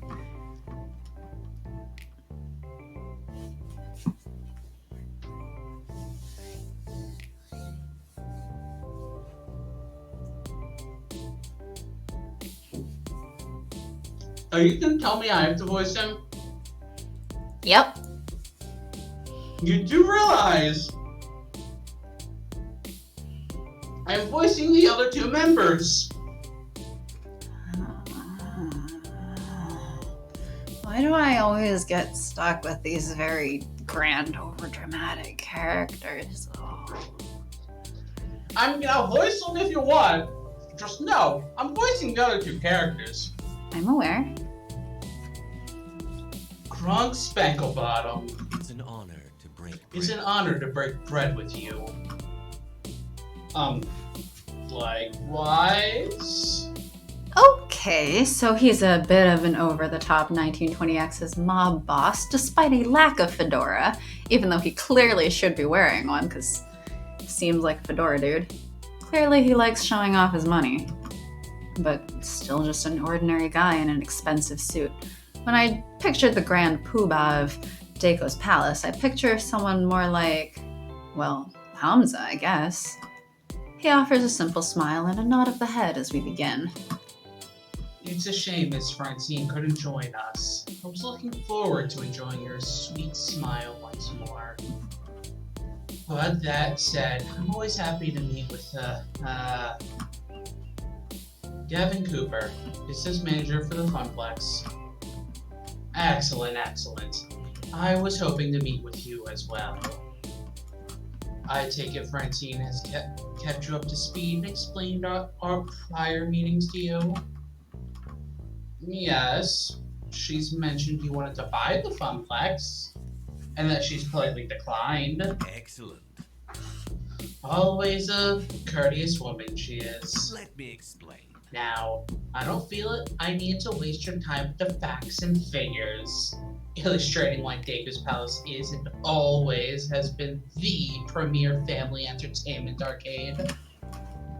Both of you are intimately familiar with the arcade industry. You know how things are, how they'll always be. We are the 800-pound gorilla. That's a big gorilla. Indeed. But that doesn't mean there isn't room for smaller, more boutique affairs such as the Funplex.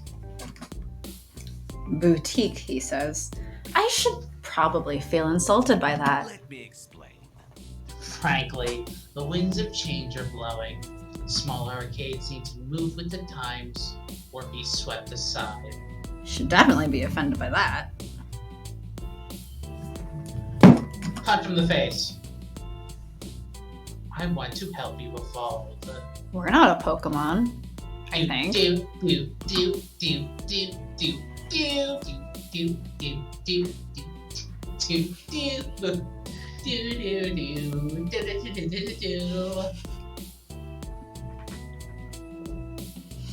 What I'd like to propose is a change of ownership in return for a very generous compensation package, one Miss Francine can easily retire on for the rest of her years. Okay, and everyone else who works there? Just Do we get compensated, or what's that supposed to mean? The answer is no, of course. Let him continue and say no. I would take ownership of the Funplex to evolve it to its final form, Daco's Fun Zone. We are a Pokemon! Oh god. Or are we a Digimon? We're a something-mon. And he's some kind of monster. Hey! But he's not a monster of the pocket. I mean, he's a monster to some people's pockets. And again, you cut out. I said he was a monster to some people's pockets. What's a fun zone? We're a funplex. Yeah. Think about this. A fun zone is a new concept I've been trying at some of my smaller satellite locations. A best of both worlds scenario. Honestly, the Funplex is simply too limited in size to host the full Daco's Palace experience of fun, family, food, and excitement. That's not necessarily a bad thing. I'm sorry, fun and family go together? Since when? Okay, just because we don't believe so, that doesn't mean other people don't. Fun, family, and excitement? In one place? That sounds contradictory. Just because we think that way doesn't mean other people don't. Instead of installing a restaurant or bar, you simply focus on your strength, your games. You become a game center rather than a palace. We need to replace some of your outdated machines, of course, bringing it up to speed with the standards of excellence Daco Palace is known for. Like a Frogger ticket game? But overall, I think this would be a win for all involved. And he sits back, resting his hands on the knob of his cane, smiling away. Didn't say cackling, just said smiling. Okay. I have questions.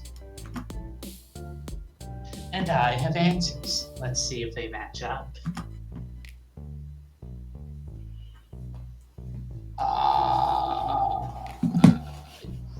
Yes. That's the first question, I think. Also, the second question is an important question. This one? That's also an important question. But go with the second. Well, this first one's not a question. No, I meant the first one you were pointed at. Yeah.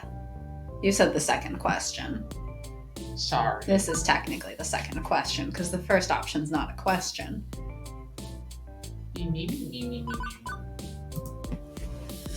I saw a movie Super Maze earlier. Excellent. One of our top earners with the 30 to 45 demographic. Nostalgia is a powerful motivator, I found. Except it's nothing like Movie's Magical Maze. Mr. Movie's Magical Maze. What are you talking about? It's got the character, right? It's got the name. It's got it makes the money.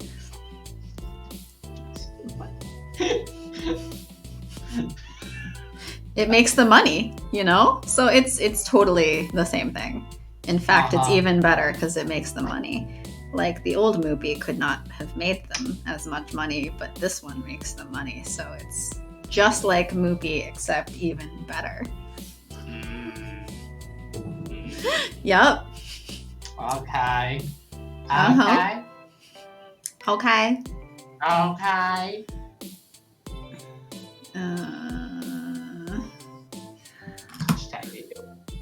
Indeed, it's much better.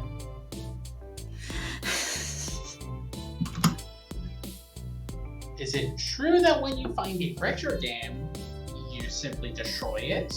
Not repair, not restore, not even resell, but just scrap it? Certainly. Why would we ever keep an old relic around? Naomi suddenly runs in and punches him in the face. How dare you share all of her name except for the O? Let me explain. Arcade games are not sacred treasures, they're commodities. Back in 1980X, arcade owners, myself included, routinely junked or converted games. It's really funny to me how you started off trying to be a bit more grand, and now you've made him really nasally. I can't keep up a voice, you know this. The fact that he does not at all look like he should be, but that you've made him so nasally sounding now. And that's not where you started off, but here we are. Nope, that's where we are. You're welcome. You could have taken him. Yep. You could have taken him. Nope. Then don't complain. Oh, I'm not complaining. I'm just laughing at it. I'll laugh at You see, I am tired of being all of the overdramatic characters because then they all get my same dramatic voice.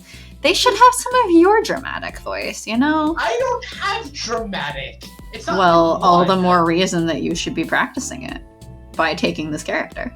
There is no drama in my blood. Really? Let's confer back on whose blood.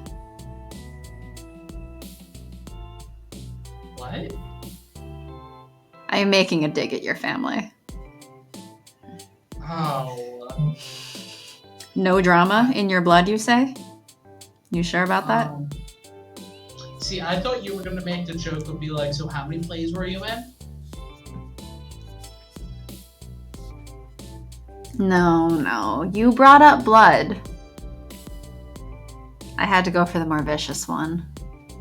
Really? It wasn't really that vicious because I didn't understand it. Yeah, but it's more personal. Yeah. I also actually don't know how many plays you were in exactly. I just know you said something drama. The answer is 3. Mm. I was in 3 plays and accidentally punched a guy in one of them. Accidentally punched a guy in one?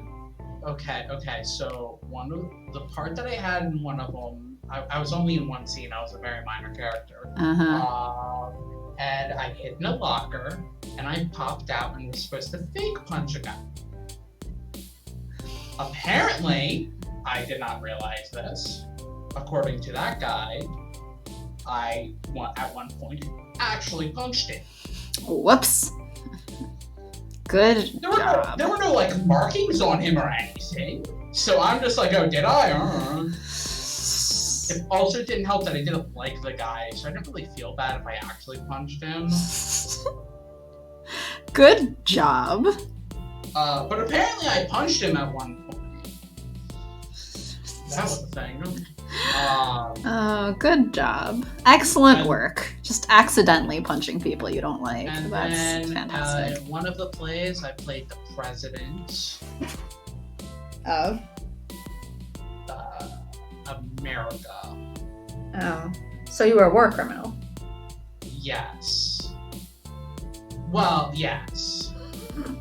I don't know what qualifier you were about to add there, but... I was gonna be like, did I do any war crimes in that play? And then I'm like, did I? I think at this point, being the president of the U.S. is a war crime. And then in another one, I was a wizard. Mm-hmm. Yep. I actually Okay. liked that one. That was a fun one. That was my first one. I was the wizard. Okay. It was, if you've ever heard of the Phantom Toll Booth. Oh. Heard of. in- Don't remember much about it. I was in a play of that. Okay. Have to keep those earnings up. Old machines are not welcome. All they do is eat up floor space. And provide fun, but I guess this isn't really about having fun after all. It's not about having fun, it's about making money. Yep. Capitalism. Exactly. The arcade scene must move ever forward, evolving into new forms like a Pokemon. Classic retro IP reborn as new games. So, Pokemon ticket game. Think about No. He is what gamers would compare to, like, when they complain about Konami making pachinko machines instead of making games. Technically games. Yes, but you know what I meant. I know. Instead of making console games. Sure. Yep. True, nostalgia could earn a few points off those old games, but the newer Redemption games earn 10 times as much. Why bother?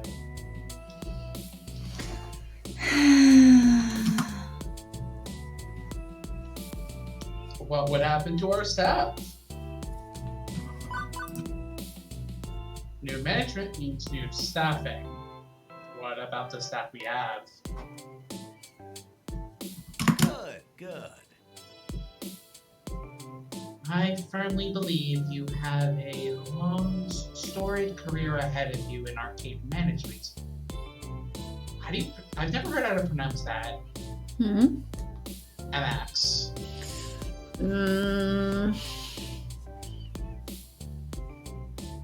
I feel like I've heard mixed things, but you could just say mix. Mix Spankle Bottom. I've never heard anybody actually pronounce it. I feel like I've heard it, but like in different forms.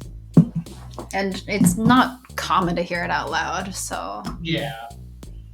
I've heard nothing but good things about you from my various field scouting contacts. Like how we kicked out your contact? Exactly. Including how you disrupted my attempt to secure part of the Donald Wood hoard. The fact that you landed on my radar at all indicates your rising importance in our industry. You should be proud of that. I'll be proud to say no to you. I am not proud to know your existence. I mean, you don't really have a choice in that part.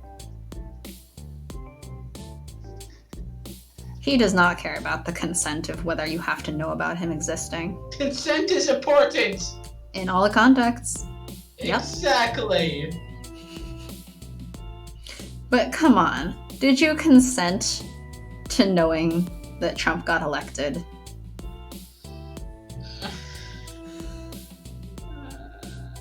Like, was technically elected according to the rules of our fucked up constitution?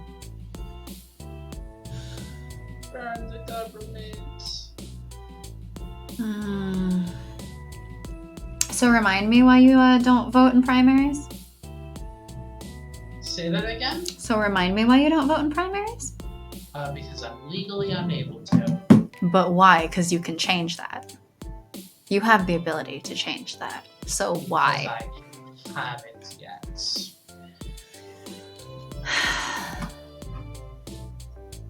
And my vote in the primary wouldn't stop Trump from getting elected. Would it have stopped Trump getting elected? Yeah, well, one of your fucking Biden is the other option. Okay, but that still doesn't answer my question. What about the others? Well, Mr. Cooper is a capable accountant, so I'm certain he'd be welcome in the new facility. But we can hash out staffing later on, after settling the bigger questions. The answer is no, so that's settled. Great. All right, we settled it. No, we don't have to hash out anything. Bye. We've already hashed out enough. We're done. Okay, bye. Bye-bye. Goodbye now.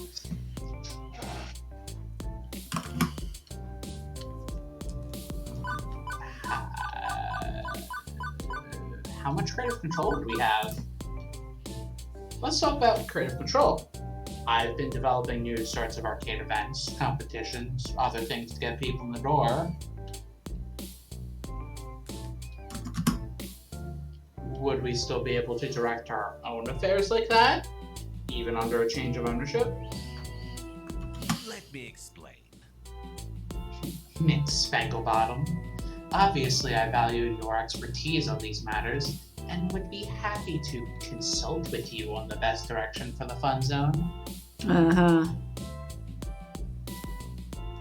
So you're actually also getting fired and then rehired only as a consultant so that you don't get any benefits or actual control. Sounds about like Daco. Sounds about like it.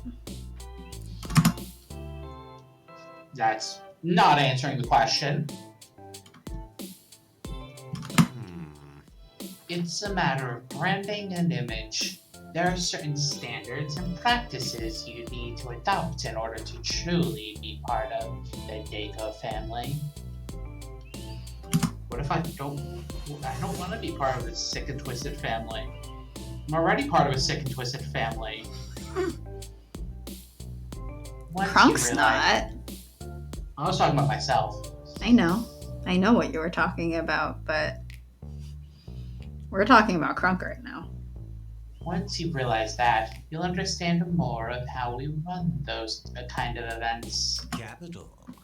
It's nothing too onerous. And really, we need to look at the bigger picture.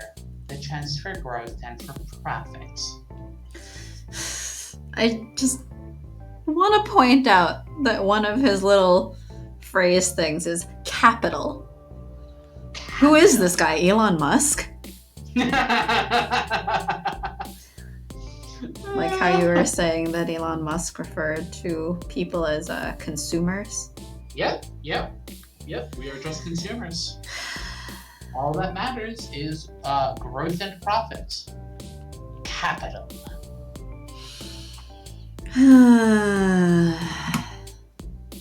Don't worry about such petty little things for now. So you don't actually want to discuss any of the details or questions, but you are saying that we're hashing out the details right now. Exactly. The details are the price that he's buying us for. That's what he wants to hash out. I saw a few players fighting over the tournament. Turns out he paid them. He laughs. Well, it's a fighting game, is it not? As in, fighting each other with fists in real life. Well, it's a fighting game, is it not? I take it my crack security team intervened. Eventually. Not before blood was drawn. They drew first blood. First blood. That's one of the few things I actually know about that. About what? It's League of Legends, right? That has the whole announcing thing of like first blood. That was the reference I made was actually to Halo, because in Halo, the first kill, there's an announcement that goes first blood. I don't remember League doing it, but that could have been added since I played. I haven't played in like 5 or 6 years. I thought it had that, but maybe I'm wrong then. Heck if I know. What do you mean? Heck's not here. Not that spelling of hack. Well, which one?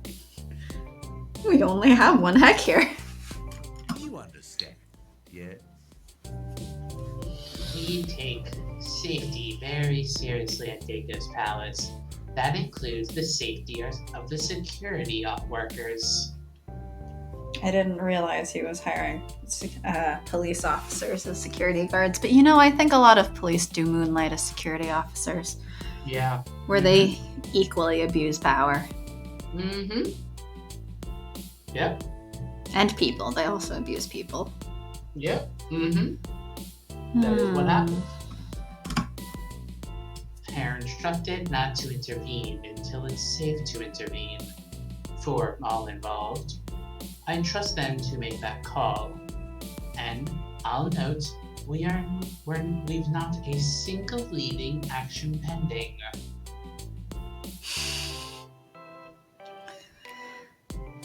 None pending, okay. Exactly. They have no legal action pending.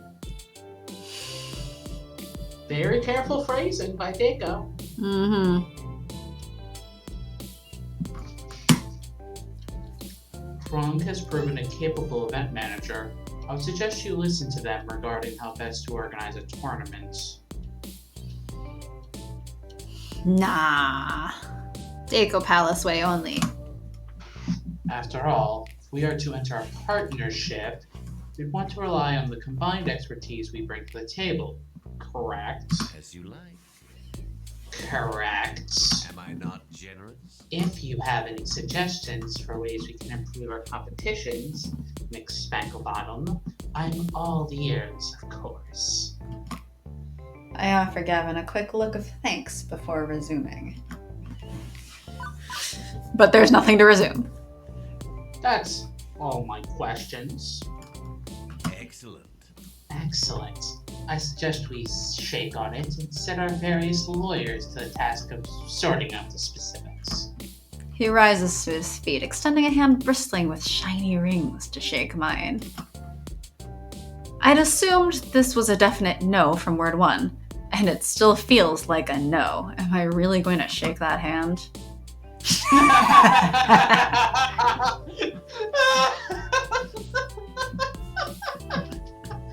Fine, go for it. Huh? Go for it. Go for what? You know which one. Is that actually what you want? Go for it.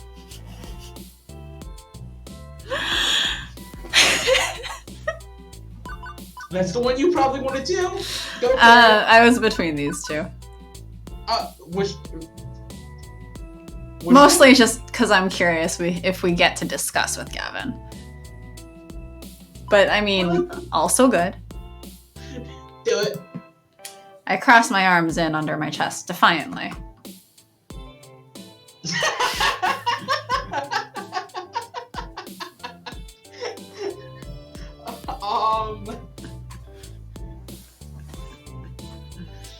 Which one? That's my preferred, but this is probably bold. But a hat made out of money? It's not very large in the first place. What if you have a 10-gallon hat made out of money? Is still not that much cash. Like, What you is could it? make a hat out of single dollar, like $1 bills. I was gonna say, what if it's made out of hundreds? Okay, but it doesn't say that, it just says out of money. What if it's made out of pennies? That's even worse. And heavy. That would be a really heavy hat. Yeah, you know what? Fuck you. Actually, do you want me to... I'm just gonna read this line for you. Because there's a lot of swearing in here. What? Yeah, you know what? Fuck you. Fuck you 8 times over. It'll be a cold day in hell when we sell our funplex to a money-grubbing bastard like you.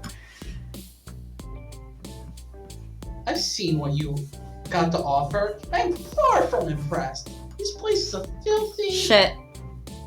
hole, and I want nothing to do with it.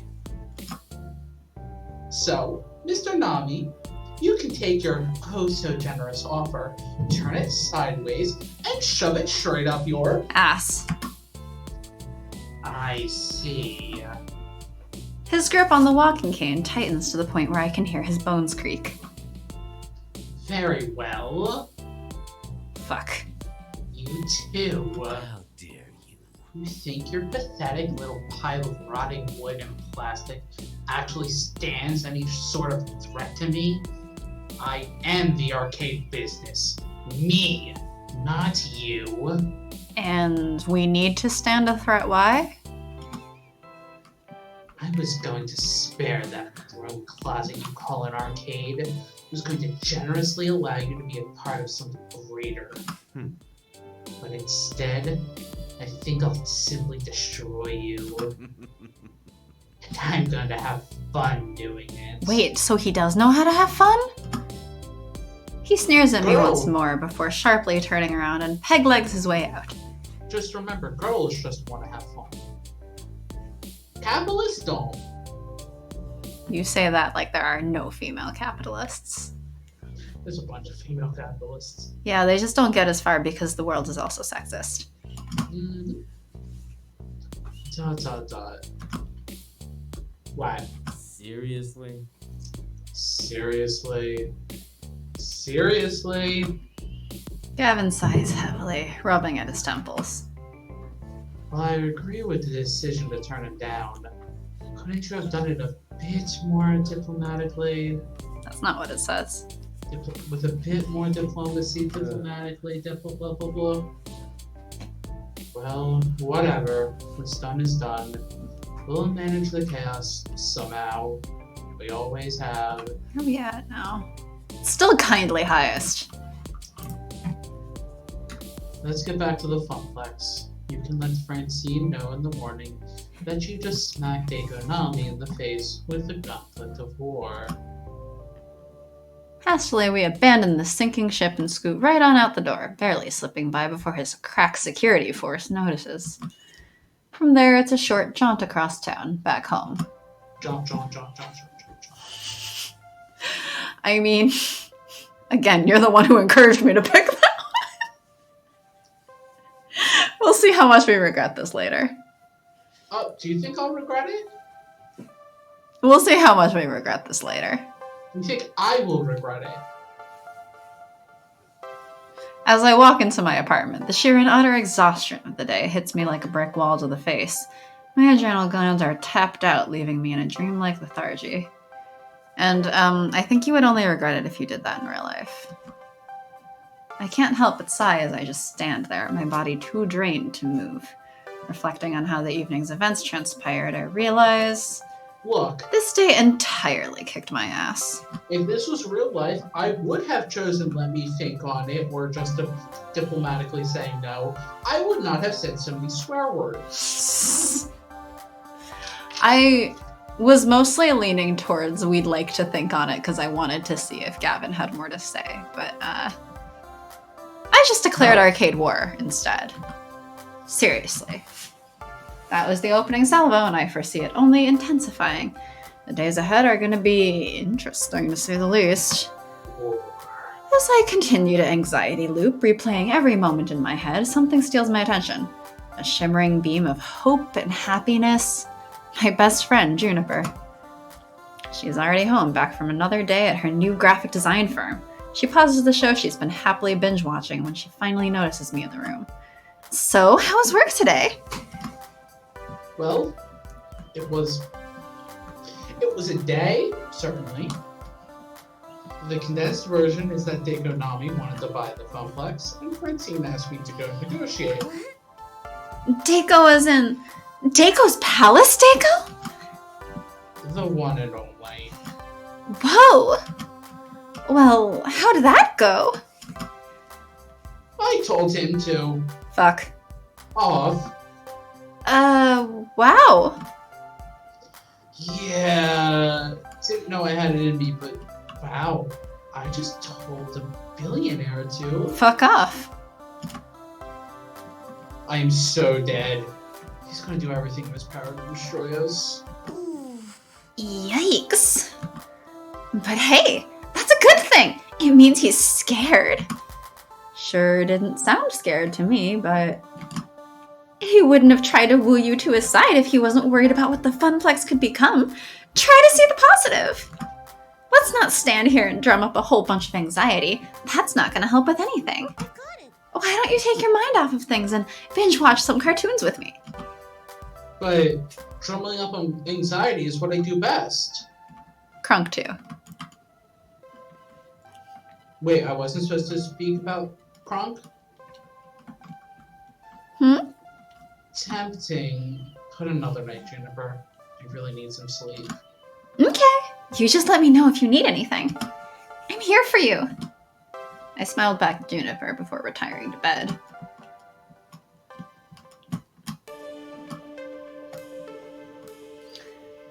I lay in bed, eyes wide open, staring at the ceiling above me. After trying various ways of forcing myself to sleep. Nope, not working. Can't sleep. I hate insomnia. Once you start worrying about being unable to fall asleep, the worry feeds on itself until you're actively stopping yourself from resting. A vicious cycle. I sigh heavily, feeling the weight of my decision dragging me down. I hope I did the right thing tonight. My phone lights up as Iris's sensors detect conversation.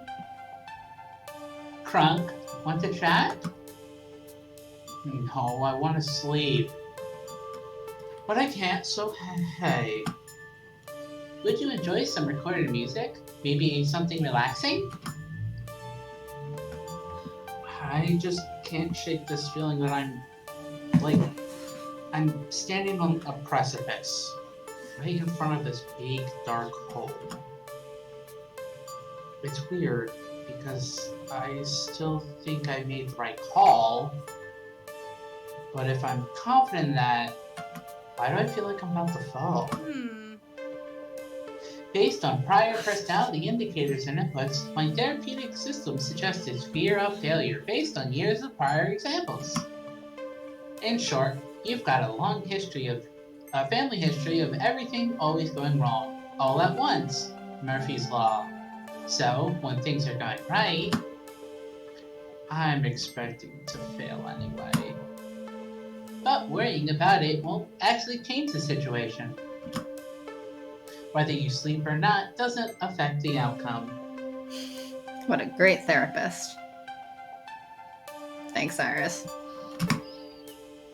So, my suggestion is to get some rest, deal with problems as they come.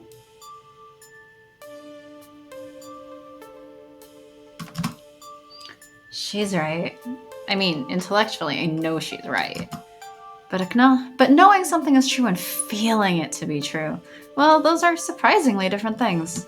Is that surprising? I feel that's every day of my life. Uh-huh. Iris off. Iris offline. Okay, but remember, you're a good person and deserve to be happy. Oh, I thought it was gonna be, okay, but remember, when pizza's on a bagel... Should have been. I finished mine. So sad. Oh, go get some more. Nah. Probably we'll just wait for dinner. I should probably have dinner at some point. You should. When pizza's on a bagel. When pizza's on a bagel, you should put pepperoni on it. Make When it pizza's tasty. on a bagel, you should ignore dinner. My phone goes back to sleep. And I do not. Some hours later, my body just passes out on its own. I vaguely recall my alarm going off a few times, but under protest of its mistreatment, my flesh refuses to submit to its siren song. Meaning it's nearly noon when I finally rouse, having completely overslept and missed half a day of work. In a panic, I get dressed and hop a late bus to the Funplex, grumbling all the way. I opt to ignore the pile of waiting notifications on my phone. Whatever it is, I'm in too much of a hurry. I'll check them after getting to the Funplex instead of while riding the bus, because there's not really anything else you should be doing while on the bus anyway. Reading? Reading your notifications. Reading a book. I had promised to report back to Francine first thing in the morning, and now I'd missed lunch even. But oddly enough, on arriving, the arcade is... closed? I mean, my key still works, but they're closed for business. The sign is off. No gamers present or accounted for. Uh-oh. I quickly look around for some familiar and hopefully friendly faces. And find only dark expressions and... tears? My stomach starts to knot, and I feel the color drain from my face as I see their downtrodden and gloomy expressions, tears welling up in their eyes. Not regretting it yet? Naomi quickly dabs at her face, hoping I won't notice. What's going on? We turned Digger down flat last night, so why is everybody so... Crunk! It's Francine! Oh shit. Yeah, I didn't assume it was Dago. Immediately, a dark pit swells in my stomach. She passed away last night in her sleep. I suppose it was very peaceful. This can't be happening. This can't be happening. The news hits me like a slap to the face. My hands shake and my lower lip quivers. I try to say something at first, but words can't form due to the lump in my throat. Family. She told me I was family. And now, she's gone. Naomi and Ashley look to me, their beacon of hope, wanting and wishing for me to make this all better. I'm not sure anything I can say will ease our sadness. Heck, I'm not sure if I can even formulate full sentences at this moment. This may be cold and heartless of me, but, did Francine specifically write ownership of the arcade to anyone in her will? I hope she did. Find out. I take a deep breath, drawing all matters of strength from tips to toes. I look at them with empathy in my eyes before opening my mouth.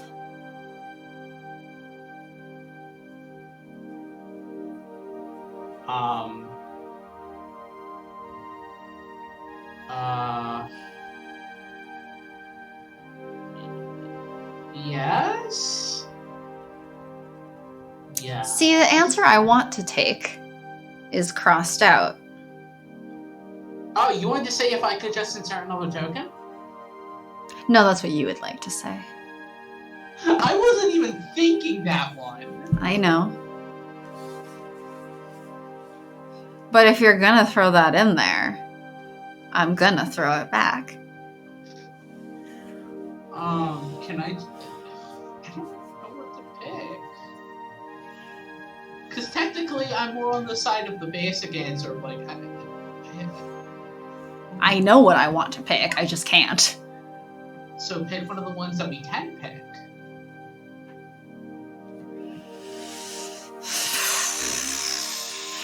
New choices. Nope. Me? So rude. Well, if you want us to be balanced so badly, then I guess, kindly is higher, so we gotta go with bold. That's fine. How about arguing there? Balance! She'll be missed. No two ways about that, but I don't know if we have the luxury of mourning.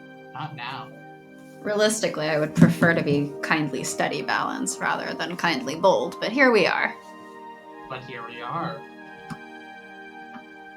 Digonami's got his eyes set on the front flags. He's going to smell blood in the water. If we're gonna protect Francine's dream, we have to fight.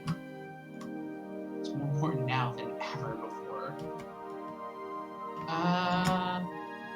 But we already lost the war. Huh?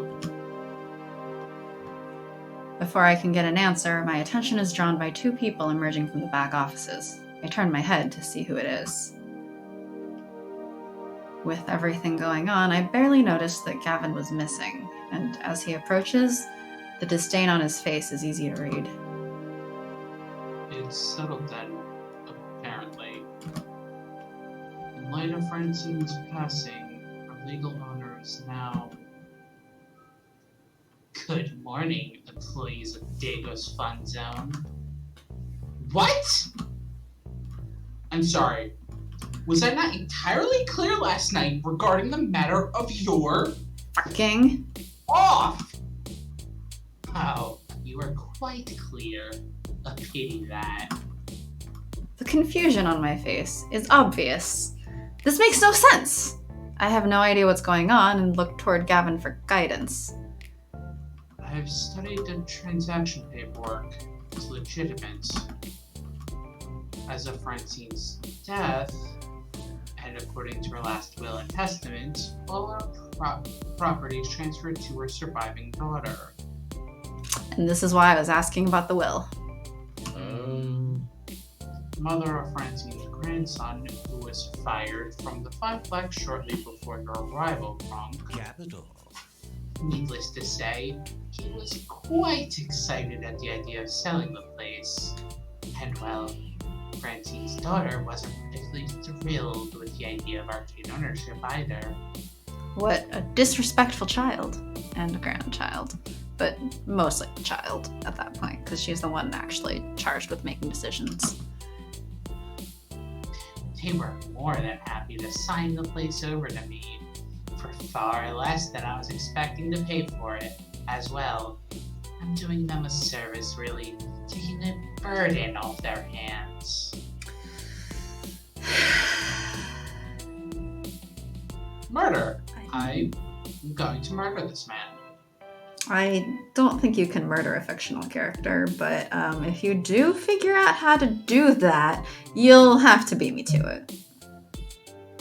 Why, who are you going to murder? Also him. I think if I figure out how to murder a fictional character, there's quite a few on your list. Well, I mean, because if I murdered anyone for real, I would go to jail. Can you go to fictional jail for killing a fictional character?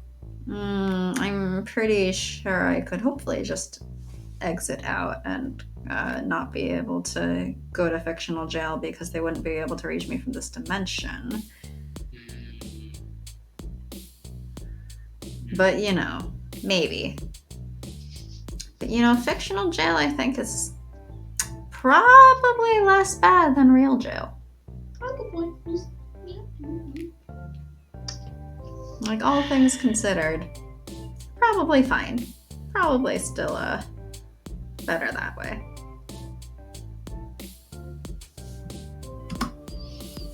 Now they can mourn and move on unfettered. I don't think they're mourning or moving on, really. I mean, I think they're moving on. I don't think they're mourning. I think they've gladly been like, yep, nope, we're done. Bye. That's what it sounds like. I don't think they're mourning.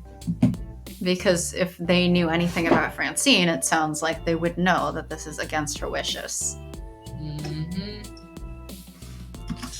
But as I said, this is why I was wondering about the will, because ideally she would have willed it to, like, Gavin or someone.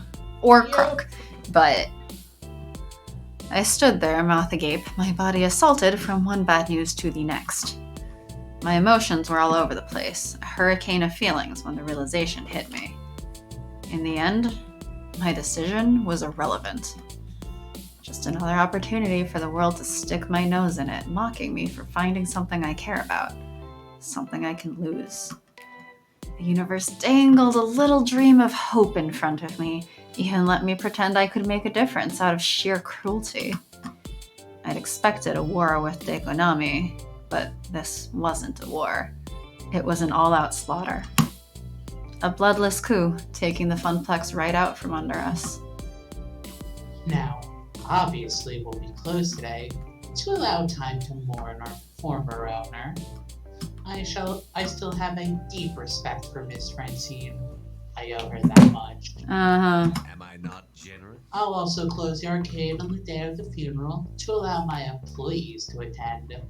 Those hours will not be deducted from your paychecks. I mean, I'm also pretty worried about Naomi right now because her job will not exist under Dekonami. Yeah. Like, her role, straight up, would not exist. Now, Will not I realize exist. the timing is a bit awkward, but I need to make a few announcements of personnel changes. Miss Wolf, your last name is Wolf? I'm afraid we really have no need of a costumed mascot. I've been considering phasing them out of my other locations. There's no time like the present. But she's still a floor attendant. What? What? Did you just fire me? Kevin, can you just fire me like that? Ashley, Let me explain. firing is much too harsh a word.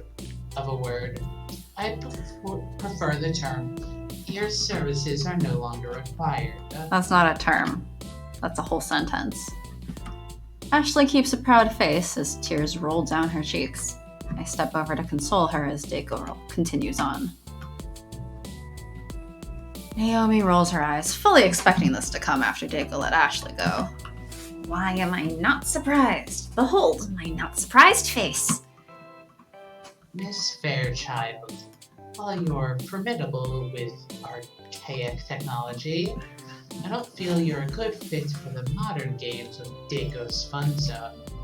I have to let you go. But friends, it's not all bad news.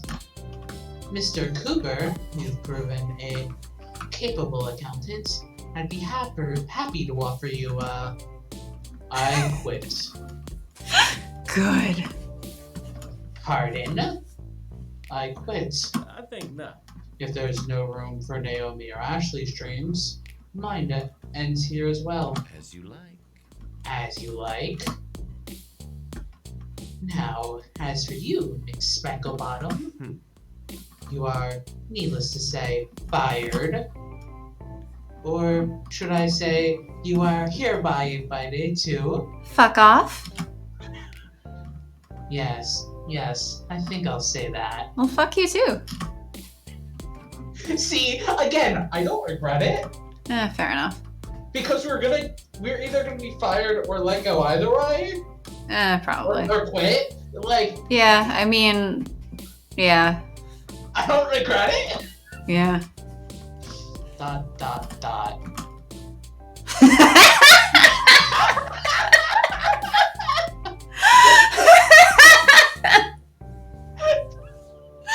Well, obviously we're not doing the last one.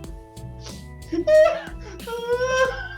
you want to literally or figuratively kick his ass? I don't want to literally do it. That's just disgusting.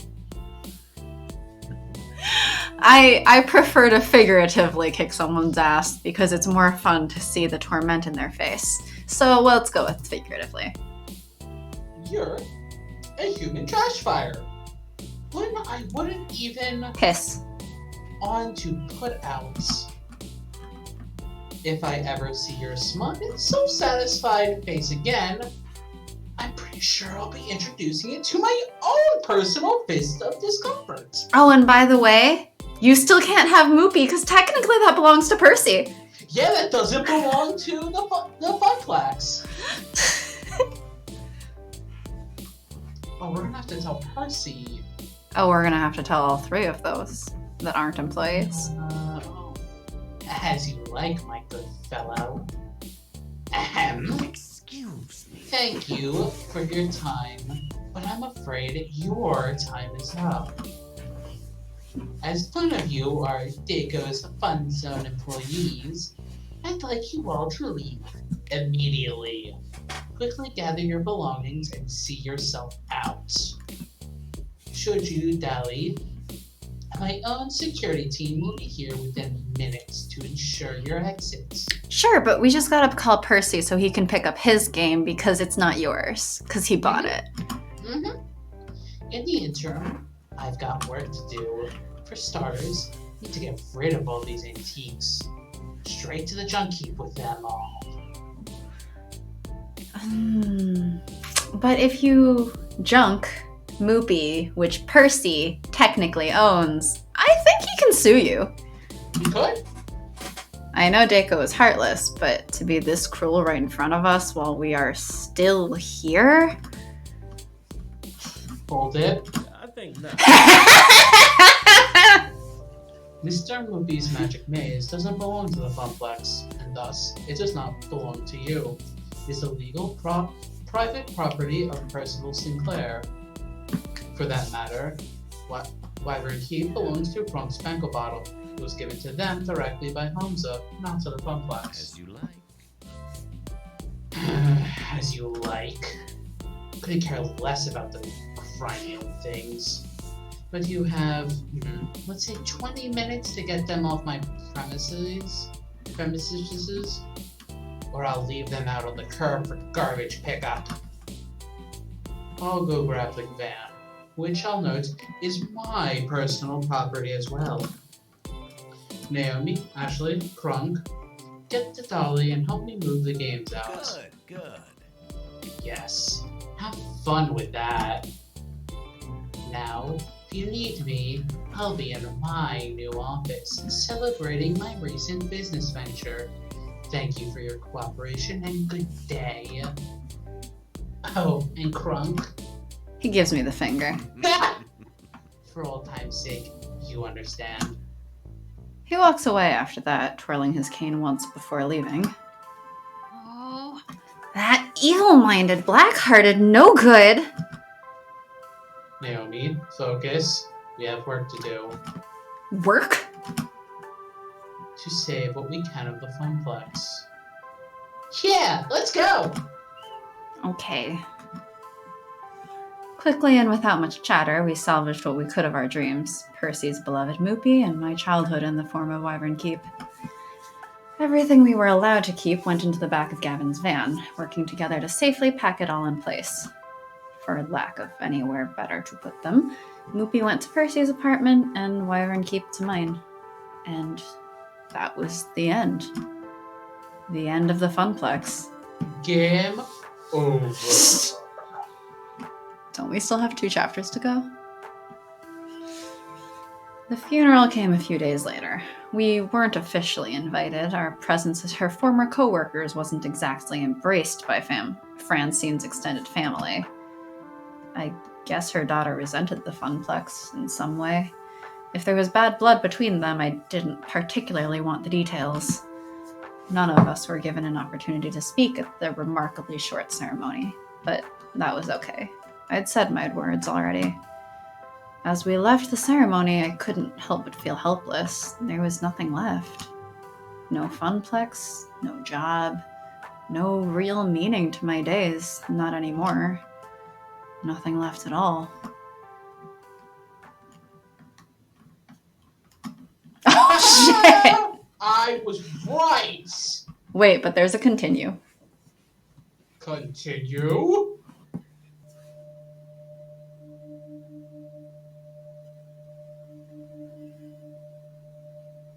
Profile number 237771 from Spanglebottom has not accessed account in 7 days. Requesting override of inactive, low priority status. Proceed. Negative. Pretty please. Negative. So annoying. Access protocol of 35, 34, 31, 54, 12, 24, 45, 43. Password, safe haven. Access granted. Hello. Yoo-hoo! Anybody home? Tapping instance number 194114. Is that Gavin? No, it's Juniper. Was this me or you? I don't even remember. This was me because I'm all the irises! No, I was Gavin's, I think. Oh, were you? I think so. You could take Juniper's. Fine, because you've been speaking a lot today, thank you. Yes, I have.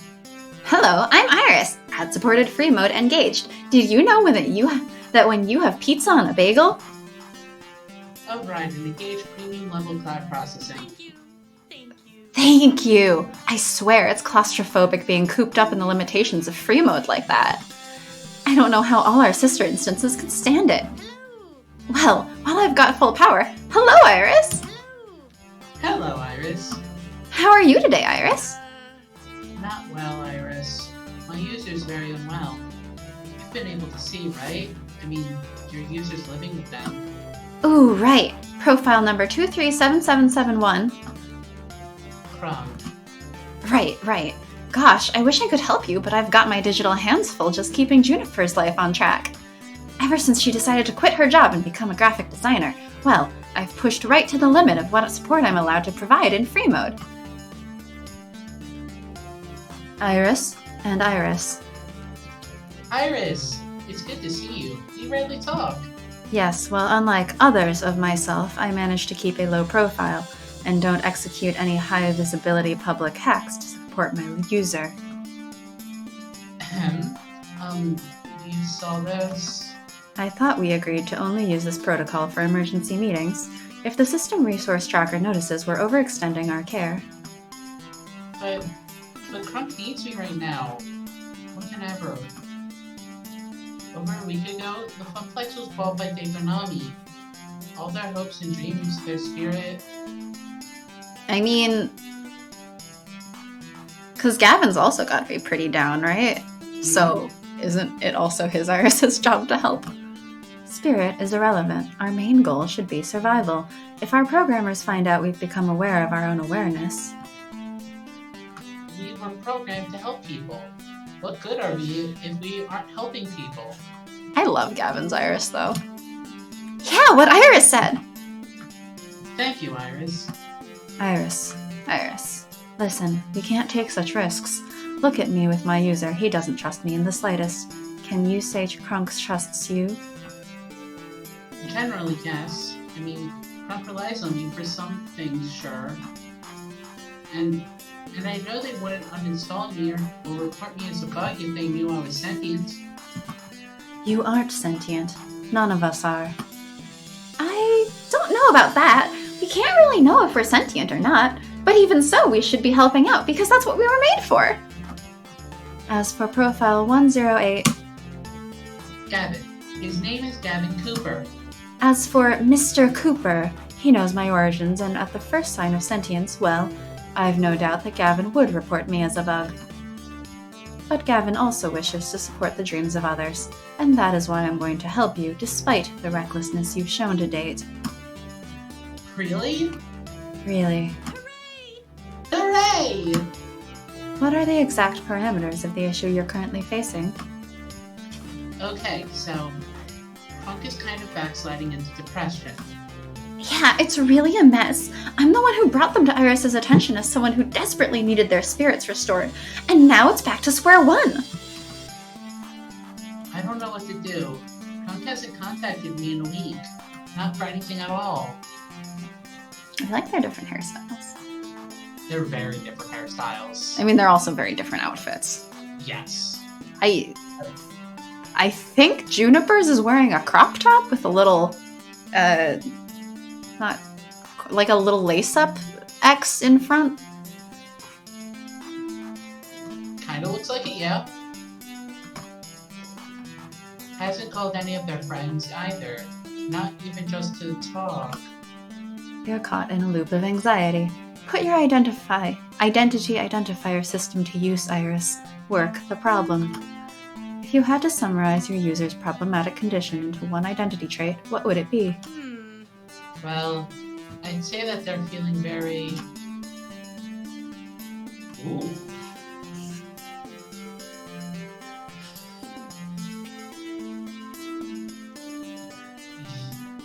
Yes?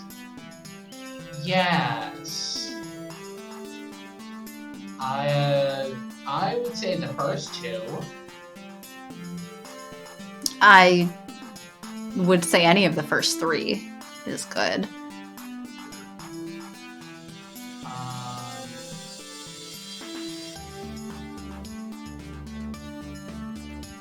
Go with apathetic.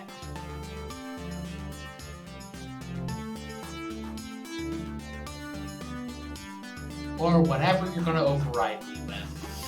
I mean, if you're between the first two, I was leaning a bit more towards hopeless. I mean, yeah, either of the first two?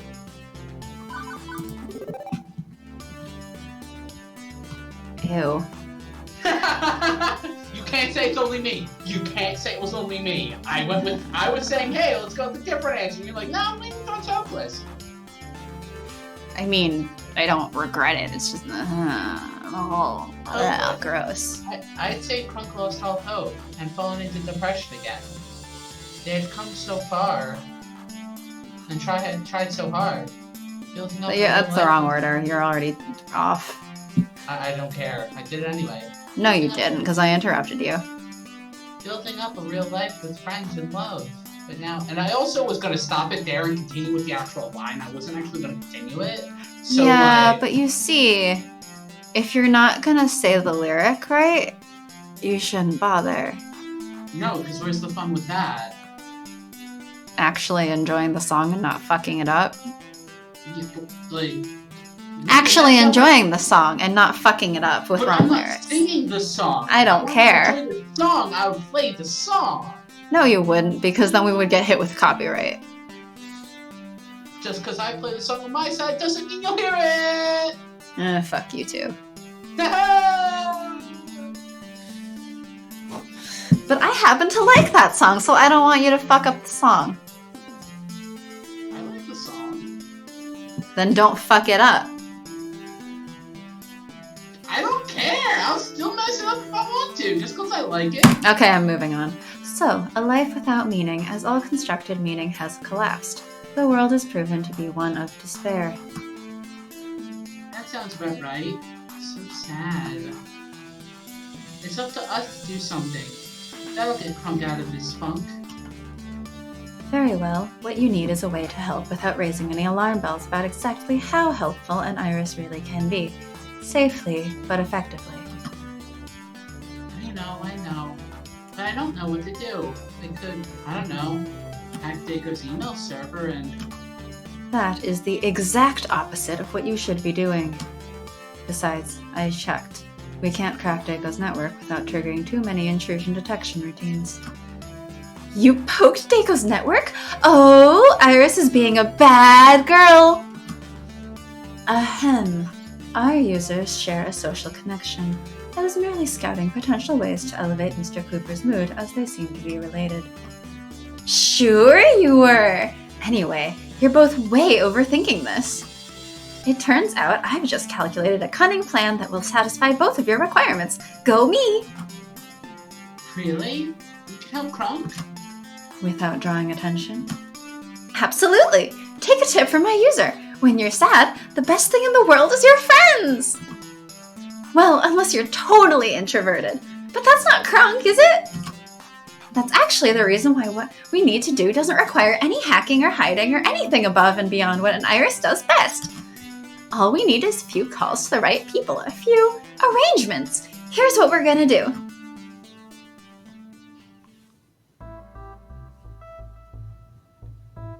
Oh shit, I didn't realize how long we've been going. Yeah, we've been going for a while. Should we stop here? Yeah, we should. Seems like a stop. pretty good place to stop. Yep.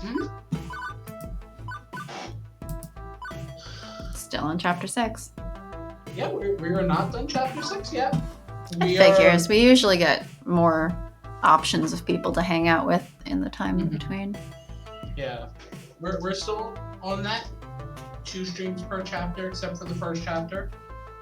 There was one that only took like a stream and a half, and then we did half the next chapter in that stream.